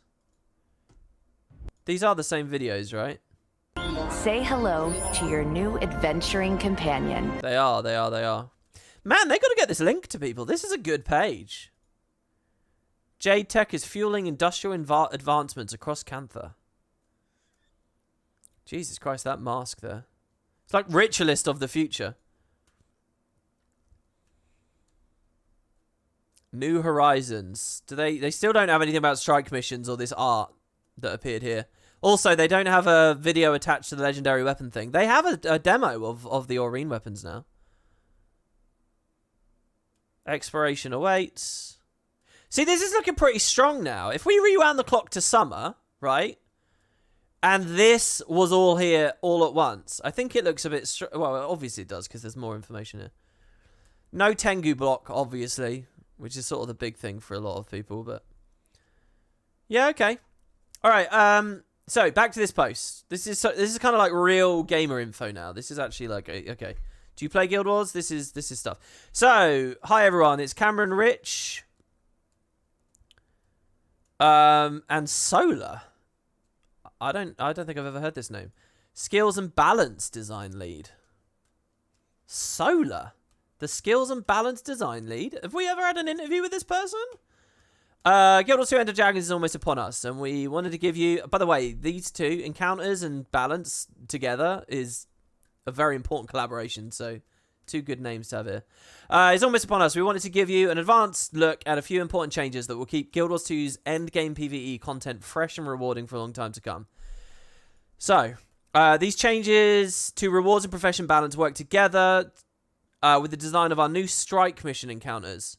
Just to be clear again, so that everyone is on the same page here, strike missions are a very, very, very good thing. They're everything raids give you as a gamer without any of the crap. None of the irrelevant voice acting and walking from encounter A to B to C and, you know, like stuff that bags you down and convoluted reward systems and all that other stuff. No issues having to open the second or third boss. It's just everything's there, nice, bite-sized, able for you to get in and out. They're very good. The only problem with the strikes that came in the Icebreed Saga is they weren't very well designed and they weren't very well balanced. With Icebreed Saga, if they just changed that, this is superior to raids in basically every way. So, striking back. Challenging PvE content is one of the cornerstones of Guild Wars 2. Not true. It should be true, but it's not been historically. Who knows? Going forward, hopefully it will be. So, End of Dragons will ship with 4 new strike missions available on launch day. You'll be introduced to each encounter and their core mechanics as you play through the story chapters, and access to each strike mission will be permanently unlocked for your accounts once you complete the relevant chapter. We already knew this, and it's very good. So, everyone gets a taste of it. No one's too intimidated to go back and play the other versions of the boss fight because they've already done it once. By integrating these encounters directly into the story, we're looking to grow the strike mission audience. Perfect. Encourage as many players as possible to try them. That's exactly right. They're totally right about that. And it's also efficient in terms of like all the encounters and design and stuff that they do. They don't have to make totally separate content. It's all the same content. It's just expanded upon and tweaked. With this wider target audience, we've tuned the base difficulty of each strike mission to make knowledge and mastery over the encounter's mechanics the most important factors in achieving success. So what... Translation, this shouldn't be so much about your build and your skills and your ability to dodge. This is about your ability to see the bespoke new mechanics and solve those like a puzzle, which is what other MMOs do to great success for what it's worth. Each encounter has a series of pass or fail mechanical checks that reinforce this philosophy, ensuring that groups can't bypass key mechanics while also ensuring individuals can still have heroic moments where they save the group from destruction. We sought to strike a balance where players of all kinds can enjoy the content and have a satisfying experience working their way towards victory. For those looking for... So there's alarm bells ringing probably for like super sweaty, no-life losers that just want they want everything to be Doom CM. Because it's like, oh, this is going to contaminate our joy. But we'll have to wait and see. And I understand those concerns. For those looking for even greater glory, challenge modes for each strike mission will be coming shortly after launch. They're still not confirming to us how late that's coming. We had this news a long time ago. They're still not talking to us in any real detail about when or to what degree. The challenge mode ones will have increased rewards for those who choose to tackle them. We're in the final stages of tuning and balancing these grueling encounters and can't wait to unleash them into the world. So hopefully the CMs are good. I still hate the name CM. CM is so lame, ArenaNet. Come on! This is badass cool stuff. Give it a badass cool name. Extreme mode or whatever, you know? Legendary, ultimate, whatever you want to call it. Mythic. Don't tread on other MMOs if you don't want to, but there's enough phrases out there. Rewards changes. CM just reads like an afterthought. With Guild Wars 2, End of Dragons, we're adjusting existing... Unfortunately, this is art we've had since Sunqua Peak. I guess they put it because it's fractal related. And End of Dragons, somewhat. With Guild Wars 2 End of Dragons, we're adjusting existing reward systems to make it clearer how they fit together, to ensure they're exciting and have long-term appeal, and give them a role in crafting legendary equipment. This is good. I want legendary progression to be tied to the strikes. I think when raids were tied to armor progression, it was brilliant. The downside was if you didn't like the look of the armor or you didn't think it was worth it enough in the past, before the armory, that's certainly been true, you might not have gone for it. But it's a really, really tight, brilliant idea. And what that also would mean is if all the new legendaries of this era are Elder Dragon related and the progression is strikes, that's a perfect reason to then go back to the glory of Tyria, and that's a perfect reason to go back to Morgemoth and stuff and Dragonstorm and do the Elder Dragons justice at the end of an expansion that's about closing down the Elder Dragons arc. I mean, it's just so perfect. These changes affect high-end fractals, Icebreed Saga strikes. So immediately this is weird to me. Do you know what? If I was ArenaNet and I was doing this with strikes, I wouldn't nerf rewards in Icebreed Saga strikes. I would make the Icebreed Saga strikes the same as the End of Dragons ones in terms of rewards, and I would do a pass on their tuning and their balance. If you look at stuff like the Whisper of Jormag, there's actually a lot of cool little moments in there, like where you go into the frosty world and you got to destroy your doppelganger. It's just not tuned properly, so it's over in the blink of an eye. If they tune that stuff up, these are worthwhile, viable experiences. The Bone Skinner, when done properly, I'm not talking about stacking on him and just sidestepping his animation, but actually doing it properly with the lights and spreading and stuff, and like the idea of the flak they have there. The Bone Skin is a great fight. It's a great fight. It just needs its backdoor processes to be retuned. So just like some of the old raids do, to be honest, as well. Like no updraft, Gorseval is too easy. That's what I'd do. But it sounds like they're just gonna throw it to the wind, because we know they're doing that with high-end fractal rewards. We approach any adjustments to our Mystic Coin economy with a lot of care. Mystic Coins are a fundamental currency used for clovers, directly in many legendary items. Currently, CM fractals are the largest single sources for coins entering our economy. Each boss in CM 98, 99, and 100 has a small chance to award up to 3. Although this chance is random and unreliable, it adds up as many players take on challenge mode fractals consistently, making fractals the most efficient one-stop source for obtaining the gold. Mystic Coins and Mystic Clovers you need for legendary progression. We want to spread the love to other types of content, but that means that no single source should award such high amounts of legendary resources at the same time. The following changes will arrive with the expansion. This is just like before Heart of Thorns and Raids came in, isn't it? Wow, it's amazing how similar this is. Okay, Clovers purchased from Fractals now reset weekly instead of daily. And you can get 10 a week. So what? It used to be 3 a day.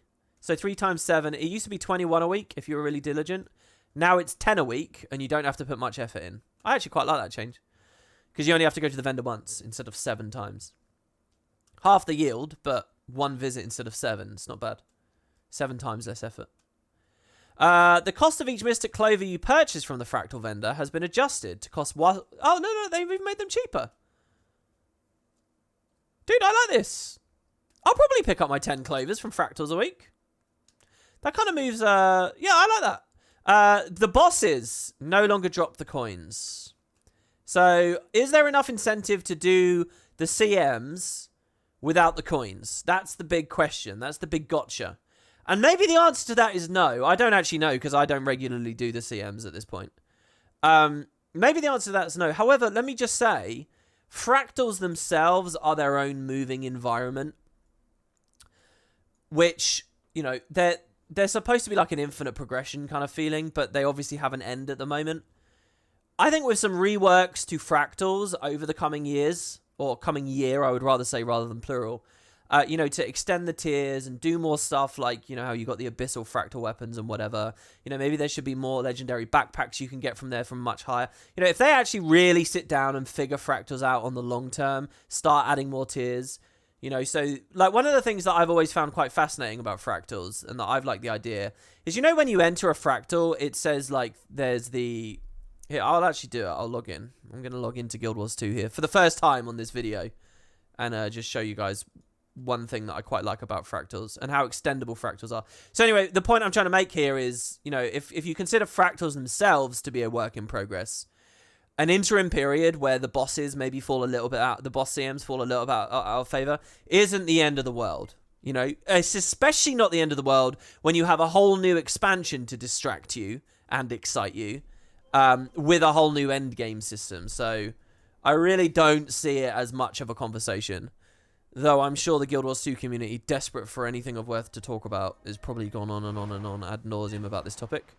So here, just to show you guys, fractals currently are broken into 4 tiers, right? You've got Initiate, Adept, Expert, and Master. But the funny thing is, with crafting, wait, how do I get this UI up? We'll do it on the wiki. We'll do it on the wiki. Hold on one second.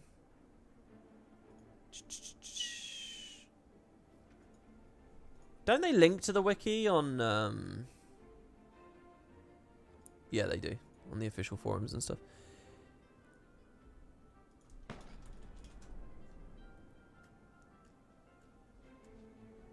Let me scroll down. Here, so... in Fractals, as you can see here, we've got Initiate, Adept, Expert, Master. Those are the 4 tiers that are currently available. I've always liked the idea of mapping it to the full collection, which is what you see in crafting. Say, we start at Initiative, but maybe there should be a Novice, and then it's Initiate, then you've got Apprentice, Journeyman, Adept, Master, and then Grandmaster. Yeah, there's a lot of expansion and fun things that Fractals can actually undergo, is basically the loose point I'm trying to make. And anyway, so yeah, I don't really mind if there's something. Obviously, the devs have given us no impression that they care about big fractal changes. They're not even talking about adding new islands, as far as I can tell. So it's a weird time for fractals, I think. But Look, they can't drop them. Surely they can't drop them. Well, they might. The only other way to go is to drop them completely and do dungeons, which also there's a lot of merit and popular consensus for dungeons. So, but I do think fractals are the better format. I've always stood by fractals. So, hey. Anyway, the new price and weekly frequency of the discounted clovers from vendors will be consistent with other sources of clovers we're adding to the strikes and raids. Oh, so it's consistent. So there's parity. You know, this is a sign they still give a shit about raids. You know. But why? Why still care about raids? Strikes are everything raids could ever hope to be and more. Raids don't matter. The side of raid... The stuff that raids has that you've cut out of fractals can just exist in shit like DRMs and story missions. I don't see what raids offer. Except a brand name and a word. And a suggestion that they need to be supported because they're already in the game. But that didn't matter when you killed dungeons. I don't know. Anyway, they seem to be suggesting that they're doing the 3. Man, we need real interviews and actual conversation with devs about this. The removal of mystic coin drops from challenge mode bosses creates room for us to add a consistent and predictable source of mystic coins to strikes. Wait, what's this mean? The removal of coins from CM bosses creates room. Okay, so basically they're saying, are you currently doing CMs in fractals every day? Well, guess what? In End of Dragons, you get to do totally new content. It's going to be the strikes instead. That's what they're saying to you. Instead of playing the game instead of just bloating and bloating and bloating until your core gamers are being asked to do, you know, 3 hours of gameplay every day, which is just going to burn them out to keep up in an accelerating economy with too many coins getting added. Icebreed Saga. So we heard about this earlier. This is just going to be they're removing all this stuff, right? Right now, the Icebreed Saga strike missions award a bunch of shards. No, it's more complicated than it needs to be, so we're getting rid of them. Yeah, we heard this in a post a while ago. Oh, here's exactly what they're doing, though. Icebreed Saga strikes award blue shards. Everything's going to get exchanged. Everything you buy is with blue shards. Green ones come from End of Dragons. Red ones are no longer in use. But 2 years down the line, when we're doing another expansion, they'll come back. Why do this, though? Just kill them all. Profit shards? What's a profit shard? Whatever. Green shards. They'll be spent in Cantha. In addition to their own set of rewards, they'll have 2 weekly limited trades, allowing you to exchange green for materials used for legendary equipment. Okay, 10 for the coin. Alright, so legendaries will be made with the green shards, the Aurene legendaries. Raids. Mystic Clover purchase offer will be coming to Raiders. I wonder if they'll add another Clover... Oh, well, they are, obviously. They're doing the new legendary stuff. Oh, man, the fact that the legendary weapons turn into other Elder Dragons has really fucking saved this expansion in this game's economy. As long as people are interested in getting a Zaitan legendary, or getting a Primordus legendary, or getting a Morgemoth legendary, or any of that stuff, as long as they're interested... And the armory's in the game, and they're getting one for free if they did the Season of the Dragon, a precursor for free, so they should have that incentive. All these current season things matter, and the game will march on. It's bought them a lot of headroom. It's good. So yeah, you can get 10 from Fractals, 10 from Raids, 5 from the Strikes. So you can purchase 25 discounted clovers a week. If you still play the CMs, you still have lots of relics, and Fractals remain an efficient source of clovers. Raiders can spend up to 300 magnetite. We got to get Spuds to start doing these regularly, or I should join Spud doing these regularly. I'd quite like to get back into this stuff, you know. With End of Dragons, you have more options. All our endgame content can help you advance your legendary goals. Okay. That's a lot of text for some pretty simple stuff. Okay, what do we got here now? Equipment, profession, and skills. Where we're coming from, where we're going. Bring the player, not the profession. That's our goal. We want to ensure that every player... This is really important that they say this here, by the way. We want to ensure that every player feels like they're able to play the profession they like or identify with the most and bring valuable contributions to the group. This means roles should be determined by your build and gear rather than your profession. Guild Wars 2 is about positive, cooperative encounters. When more players play at the same time and place, they're all stronger. No profession is purely selfish and completely unable to benefit nearby allies. A year ago, essential gameplay roles such as alacrity and quickness were only able to be filled by a few specific builds. In May of last year, we added a couple of additional options. While this has improved the diversity we see in actual raid groups, it was just a start. The 9 new elite specs spread boon support roles to professions that didn't have them before, making it even easier. At its core, Guild Wars 2 encourages build diversity. Currently, forming a squad for 10-player content requires juggling specific roles between subgroups based on target caps. Some roles, such as Alacrity and Warrior Banners, have a target cap of 10, while almost all others, such as most Healing, Quickness, and other boons, have a 5. Originally, the 10 target cap on Renegade and later Mirage Alacrity were there because so few options to fill this essential boon role. Guild Wars 2 will give Engineer, Guardian, blah, blah, blah. They're going the wrong way with this. Most 10 target skills and caps...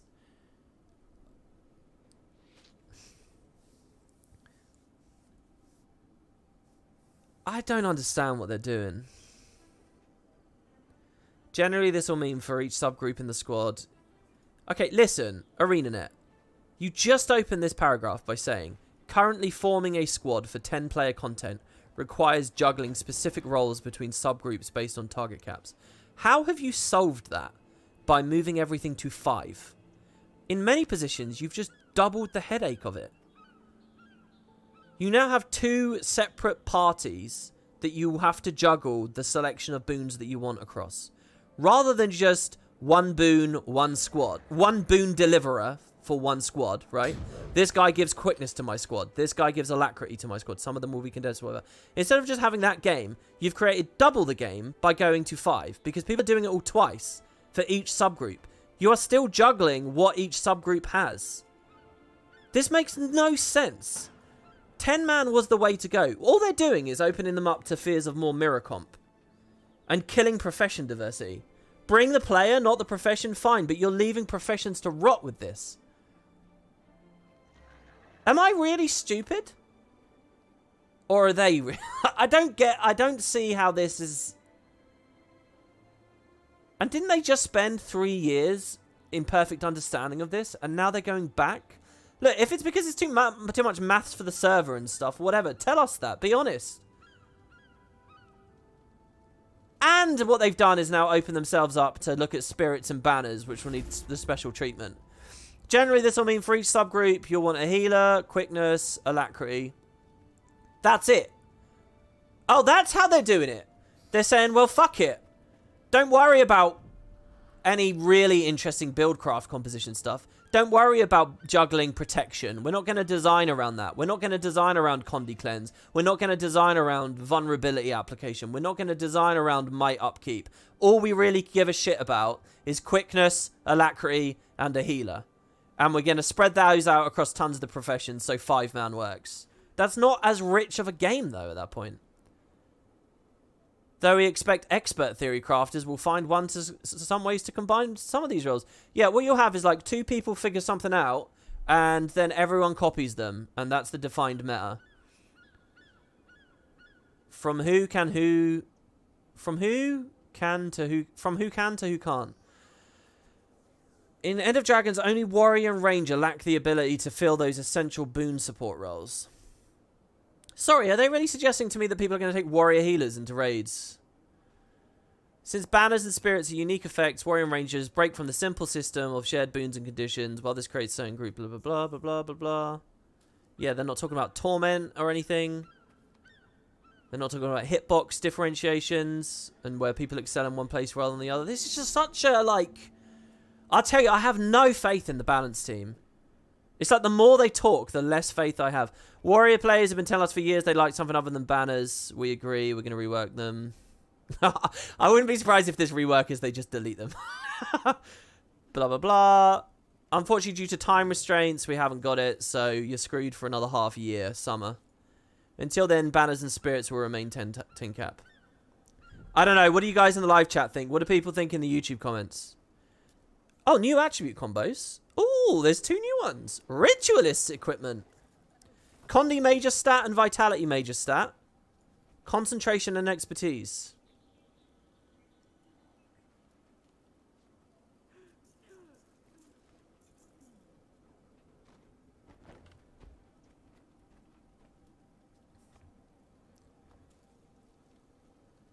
It's basically just the worst Trailblazer. I can't imagine a single build and a single game type that I'd care about that with. Dragon's equipment, cool names for both of them at least, provides power and ferocity Precision and Vitality. Hello! This is like a reshuffled Marauders. I like this a lot. This is nice. This is like Sigil of Intelligence, auto crit abilities like arcane stuff, people with massive crit chance boosts like Reaper builds and stuff. This is nice. This is really good. This is a hell of a Reaper stat line. Wow. Very cool. I like this. This is like Valkyrie Plus. This is just a better Valkyrie. I like that.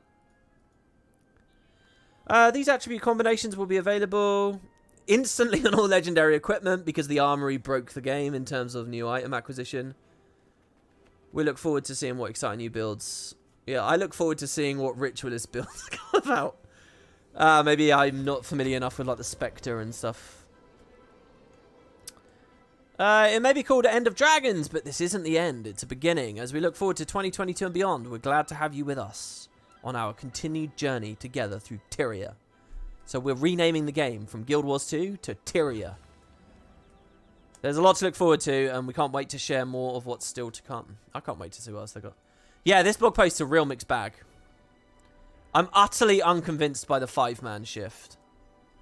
New attributes are cool, but the legendary armory makes it pretty uninteresting to me. This is going to be about 10 minutes of excitement for me. The reward scheme and stuff, I think, is just all intelligent information, but it's also stuff we already heard about, so. It would have been really nice to hear a little bit more about these challenge strikes. Or maybe details on a specific strike. I'm happy with the I'm happy for the communication. So there you go. So that's that post. And this was just a couple of days ago, as far as I understand. So I'm now looking at the live chat. What have I missed? Does anyone think I've said anything crazy? What do you guys think? I misread the cost of clovers is increasing. Oh, okay. WP, can you have a look at the clover cost again? You skimmed over it and missed that it costs more. It gets more costly. Oh, okay. I'm not going to lie to you guys. I'm flush with clovers from the real man's game type, PvP. And to a certain degree, World versus World as well. But you want clovers, you should be PvPing, man. I mean, there's no community there, but it's the... I like how at no level is PvP mentioned at all here, which blows these rewards out of the water. Like, when I was reading this about the coins coming from fractals as like a major source, I'm like, man, you just play a couple of tournaments and you'll be exploding with coins. Do the season and you've got coins coming out of your eyes.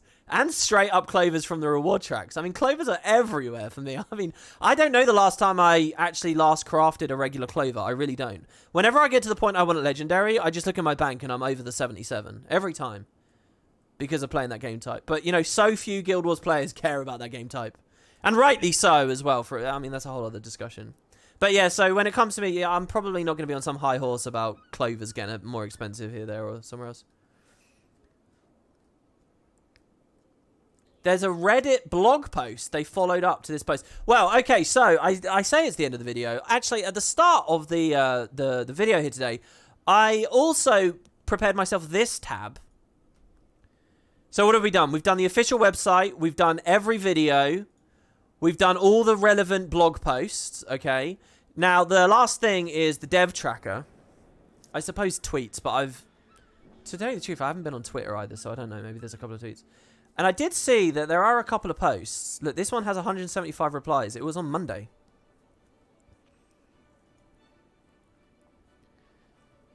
They have a message from one of the devs. This is Solar. I co-authored the blog on strikes and rewards that went up Friday afternoon. Is this what you guys are talking about? We're aware of concerns the community has over the information. We'd like to give everyone some real numbers. Mystic coin drop rates in Fractal CM. Average Mystic coins earned for a session in which you'll complete all 3 fractals. Your average Mystic coins earned for a session in which you complete all 3 is 1.92. This is currently, or is that after the patch? Mystic coin drop rates are 14% per boss kill, but because you can get 1, 2, or 3 at a time, average coins per kill are 0.24. So this is an average, it's at the top of the bell curve over a long period of consistent play. The more you play, the closer you are to that lifetime rate. Any divergence is temporary and only seen in small data samples. So although you can get through... Yeah, do you know what he's basically saying through gritted teeth here? I haven't even seen the response, but I know what people on the internet are like. I know that they're children that don't think deeply about stuff. And I can promise you, it's a bunch of hyperbole and freaking out, with everyone taking the baseline assumption that they were getting all 3 coins, right? That's the subtext to this, that he's had something explode in his face of a bunch of people acting like it's the end of the world because they're not getting their 3 coins. And now he has to, in a diplomatic way, explain, hold on, you weren't really getting that in the first place. That's basically what this is. So although you can get, you can hear how patronizing and like parental the tone is. So although you can get 3 coins in one night, you're just as likely to get 1. While you could get 6 in one night, ...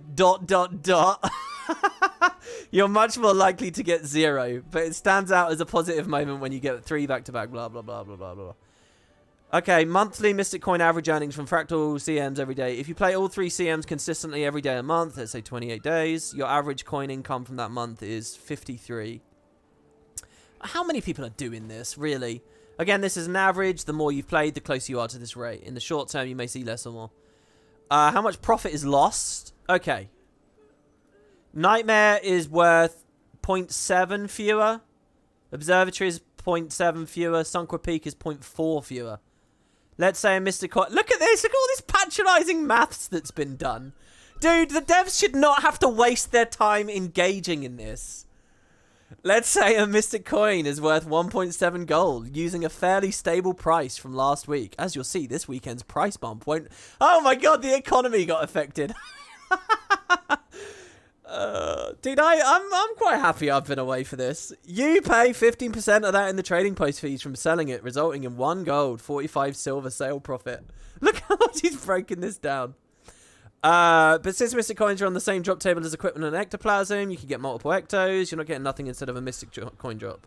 You get an equipment drop or an ectoplasm instead. Average value there is a little over 30 silver. Without going into too much extra detail, the total gold reduction drops in item value for all 3 challenge modes combined is about under 2.7 gold, which is less than 1 gold per fractal CM. How hard will it be to earn them from the strike missions? This is a real thing. Pretty easy. The expansion has 4 strikes. Playing through all of them on normal difficulty will award 40 green shards. And he breaks down where you get them. Together, that means your first normal difficulty End of Dragon Strike playthrough in a given week will give you 70. That's enough to purchase 7 of the 10 coins. So you just do all the strikes and you can get 7 of them. If you do 2, then you get all of them. So kill each boss twice, basically, in a whole week. And there's only 4 bosses. How do strike mission Mystic Coins compare to... And this is normal mode, so it's probably going to be very trivial. Icebreed Saga level. Which doesn't actually excite me, by the way. How do strike mission Mystic Coins compare to the lost CM coins? To get them before the maximum, a player will play the normal difficulty strikes. He's repeating himself.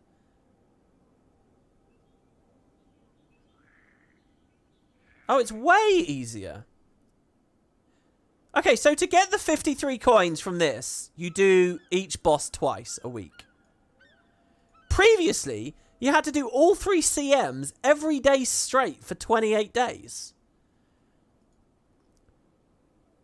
8 bosses in a week, or triple CM bosses, 28 days straight.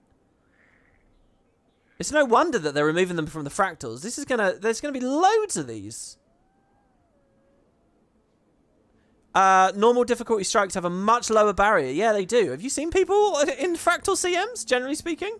I mean, if you're there at reset and you pug properly, you'll be fine. But wow, that's a very low bar now. It sort of aggravates me that the way to placate the whining is to say no, things are still easy though. But hey. So clearing up some misconceptions. Do coins come from CMs? Sorry, do most coins that are in the economy come from the CMs? This was unclear in the post. They're one of the largest sources that they can earn, but not the most common. Actually, I don't think it was unclear. I thought it was perfectly clear, and I read it 2 seconds ago. 93% of the coins come from login rewards. Oh, this is like... Do you know what? If there was like such a thing as real gaming journalism, and if Guild Wars had a real big community, and its content creators were held to an actual standard... and there was an audience for professional proper journalism. Do you know what the great expose is about Guild Wars 2? Do you know what the ultimate whistle that needs to be blown, the big fucking thing? It's login rewards. It's this slimy practice of ArenaNet happy to basically do another form of MTX where they sell these dud accounts that sit around doing nothing as multi-boxers and macros log into each of the accounts every day just to shift coins around and produce them. I mean, it is the slimiest, wormiest little thing that no one actually shines a light on. 93% of Mystic coins come from login rewards. And I'm not saying that that's all ill-gotten stuff. But I mean, what's the one story we've heard about this in years? That guy that had like 200 accounts and got banned? One dude. One dude. Look at this. Look at all this whining over 7% of the economy. And that 7% includes the ley lining anomaly, the world versus world platinum chests. Wow, look, PvP isn't even mentioned. Fractal daily chests, Mystic Forge daily mission, and Fractal CMs. They don't even mention the place where I get my coins. Or used to get my coins. Fractal CMs are one of the smaller sources. They're not played as... Look, where's PvP tournaments? They're not played as much relative to other sources because the content is very difficult and exclusive.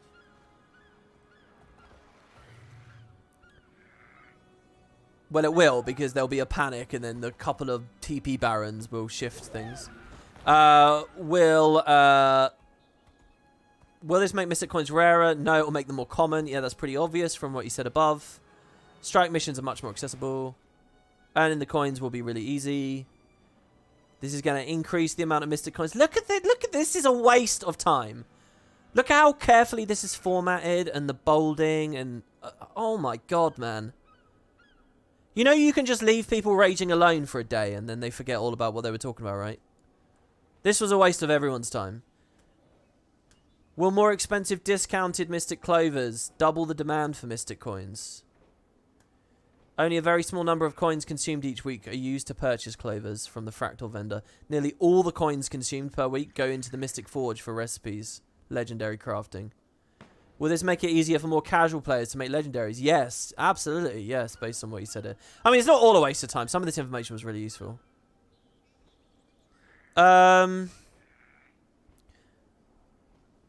Challenge mode strikes. Yeah, tell me about this.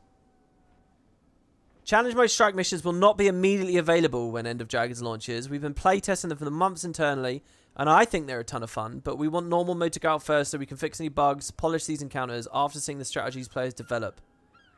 Oh, that's quite interesting. These are intended to be as difficult... Do you know what they really should do? They should do CMs for the Icebridge Saga ones at the same time. I don't know, throw a bunch more stuff on their plate, why don't I? But I mean, it kind of makes sense, right? I think, anyway. These are intended to be as difficult as raid encounters. They'll give 1 insight per week, among other things. The main difference is that since these encounters have a lower difficulty mode, you'll learn them and train other players before playing the challenge mode. I mean, this only works to a certain extent, though. If the challenge mode one has a ton of new mechanics, then it's kind of tricky. You know, one of the reasons Doom CM is so good is because it's pretty much the exact same fight. It's just you've got the football player charging around. So it's like one new little thing to learn. And if the strikes are kind of like that, then that's good. Closing thoughts. It's natural to make assumptions about what is common or normal based on our own habits and capabilities to extrapolate that out to the rest of the player community. But most Guild Wars 2 players have very few methods for working directly on their legendary goals. Much of it is earned from the 7 clovers a month from the final login track reward. The feeling of working hard for something and finding out it's going to be easily accessible to others in the future can feel bad, and that feeling is real and valid. But you've made a ton of tangible progress in Fractal Challenge modes, and other people having access to that in the future doesn't take away from everything you've accomplished. Well, it does, though, a bit. I hope this gives some more insight into how we think about reward design and clarify some of the changes coming in Guild Wars 2 End of Dragons. My God. This reads to me as so passive-aggressive and angry, and justifiably so. That's how I read the tone to this. But this is the demeanor you have to have, you know? It's either that or ignore them. I don't know. So yeah, what do we think? What do we think? They want to see how the players will break the encounters before they lock in the fights. Yeah, you're absolutely right. There were people who wanted a refund from End of Dragons on Reddit and made some thread. No, look, guys, what you gotta understand about the internet is everyone engages in rhetoric, whether they understand it or not. They all use hyperbole. They all think that they're sly and sneaky. They all think that, you know, they've got a message and they're going to blow it up as big as they possibly can and act like it's the end of the world because they won't feel listened to otherwise. They won't get upvotes otherwise. They won't get responses otherwise, and they won't have the confidence that they think that an intelligent dev has seen it. So they make everything else out to be a bigger deal. So if something disgruntles them a little bit and they feel like that's a legitimate disgruntlement, they'll say shit like, oh, I'm going to boycott, I'm going to do this. But very little actual action is ever done, and very little of what people say on the internet means anything. I promise. It doesn't really matter. That's funny, though.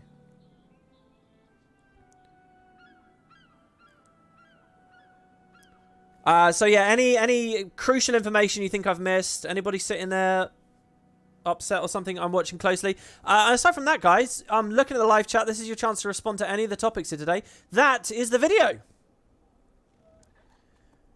Oh, and the other thing as well is there anything else that I didn't see? Oh, hold on. Well, we never fully looked at the dev tracker. There was a post about Jade-Bots. We didn't mention the show. The Jade-Bot personal waypoint will persist until you use it or change maps. Oh, it goes away when you change maps. Okay. You'll be able to have a Jade-Bot workbench in your guild hall. That's cool. I still want a lot more for guild halls, new buildings and stuff. Look at the war room. Bobby Stein is saying, place your bets on a lore post. What's the proposition? Are Timey and Goric a couple now? Who cares, man? Probably. Ruby is asking for questions about the bots. A nitpick with Char dialogue. When a Char character discovers a region, they say, can't wait to tell my warband about this place. This still occurs after playing through Drizzlewood, which takes away from immersion as law breaking. Wait, why? Your warband still exists, doesn't it? Can't wait to tell dead people and traitors about this place.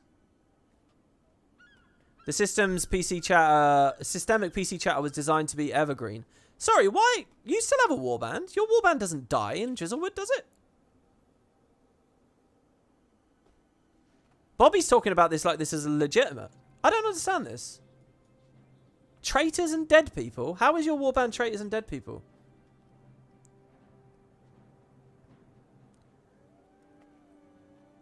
Aren't the warband Char the cash keepers? Wait, all the cash keepers in Drizzlewood are personal story warband members.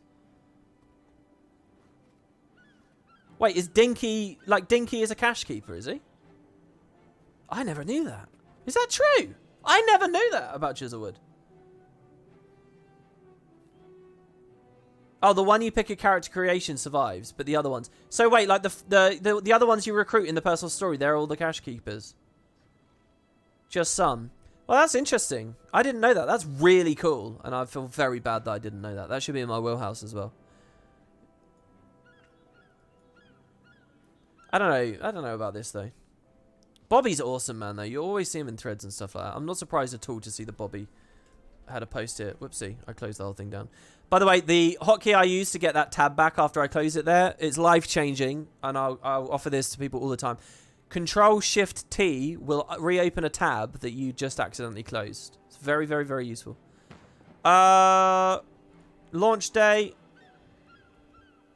Idea suggestion about what should come after End of Dragons. And he just pulls a face. I feel like the Asura need a meaty storyline. What's his face to, though? Hard to know what he's responding to.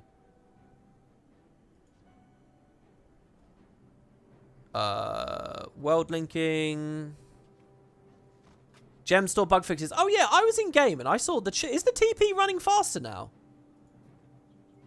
Since late October, we've been monitoring an increase in crashes on the gem store. It's been challenging to nail down the fix, but we've done it. Okay.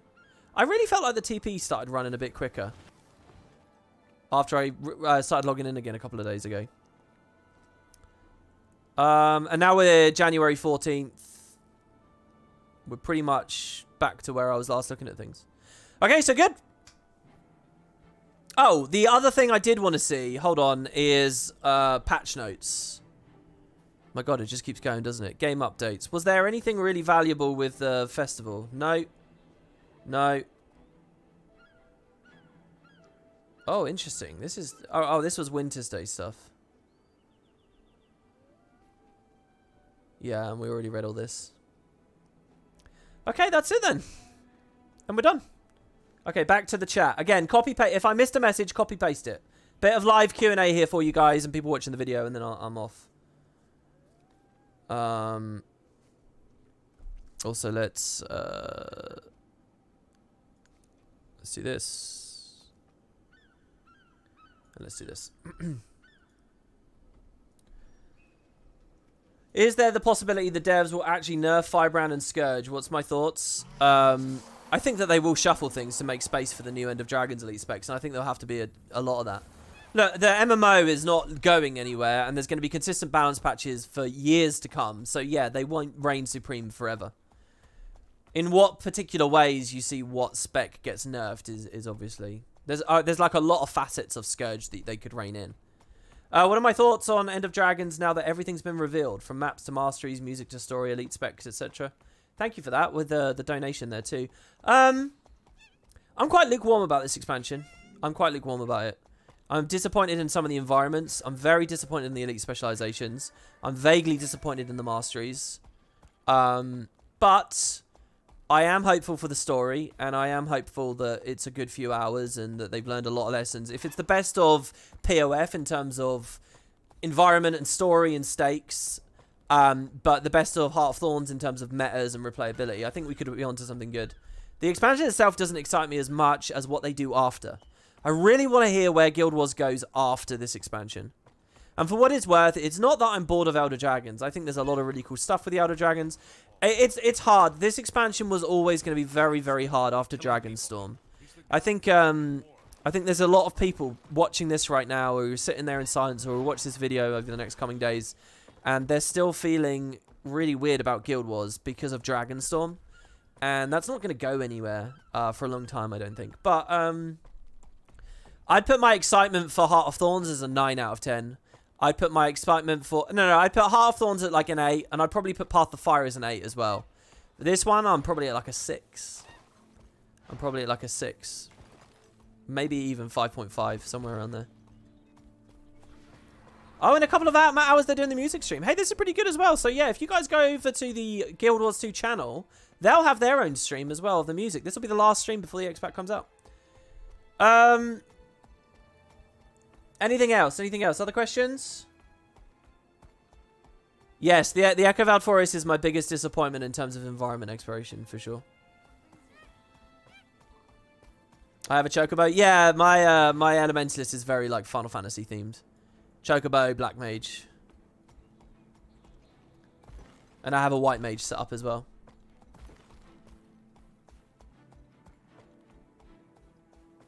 Okay, it doesn't look like anyone has a desperate burning question.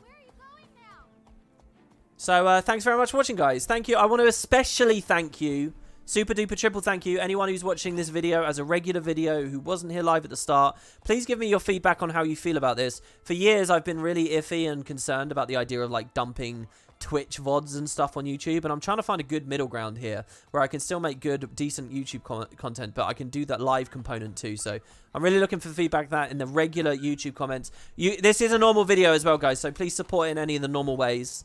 And I'll be back tomorrow where Living World Season 4 begins. Just to be clear, we've been doing the massive replay. We've done everything now through My Story, Scarlet's War, Season 2, Heart of Thorns, Living World.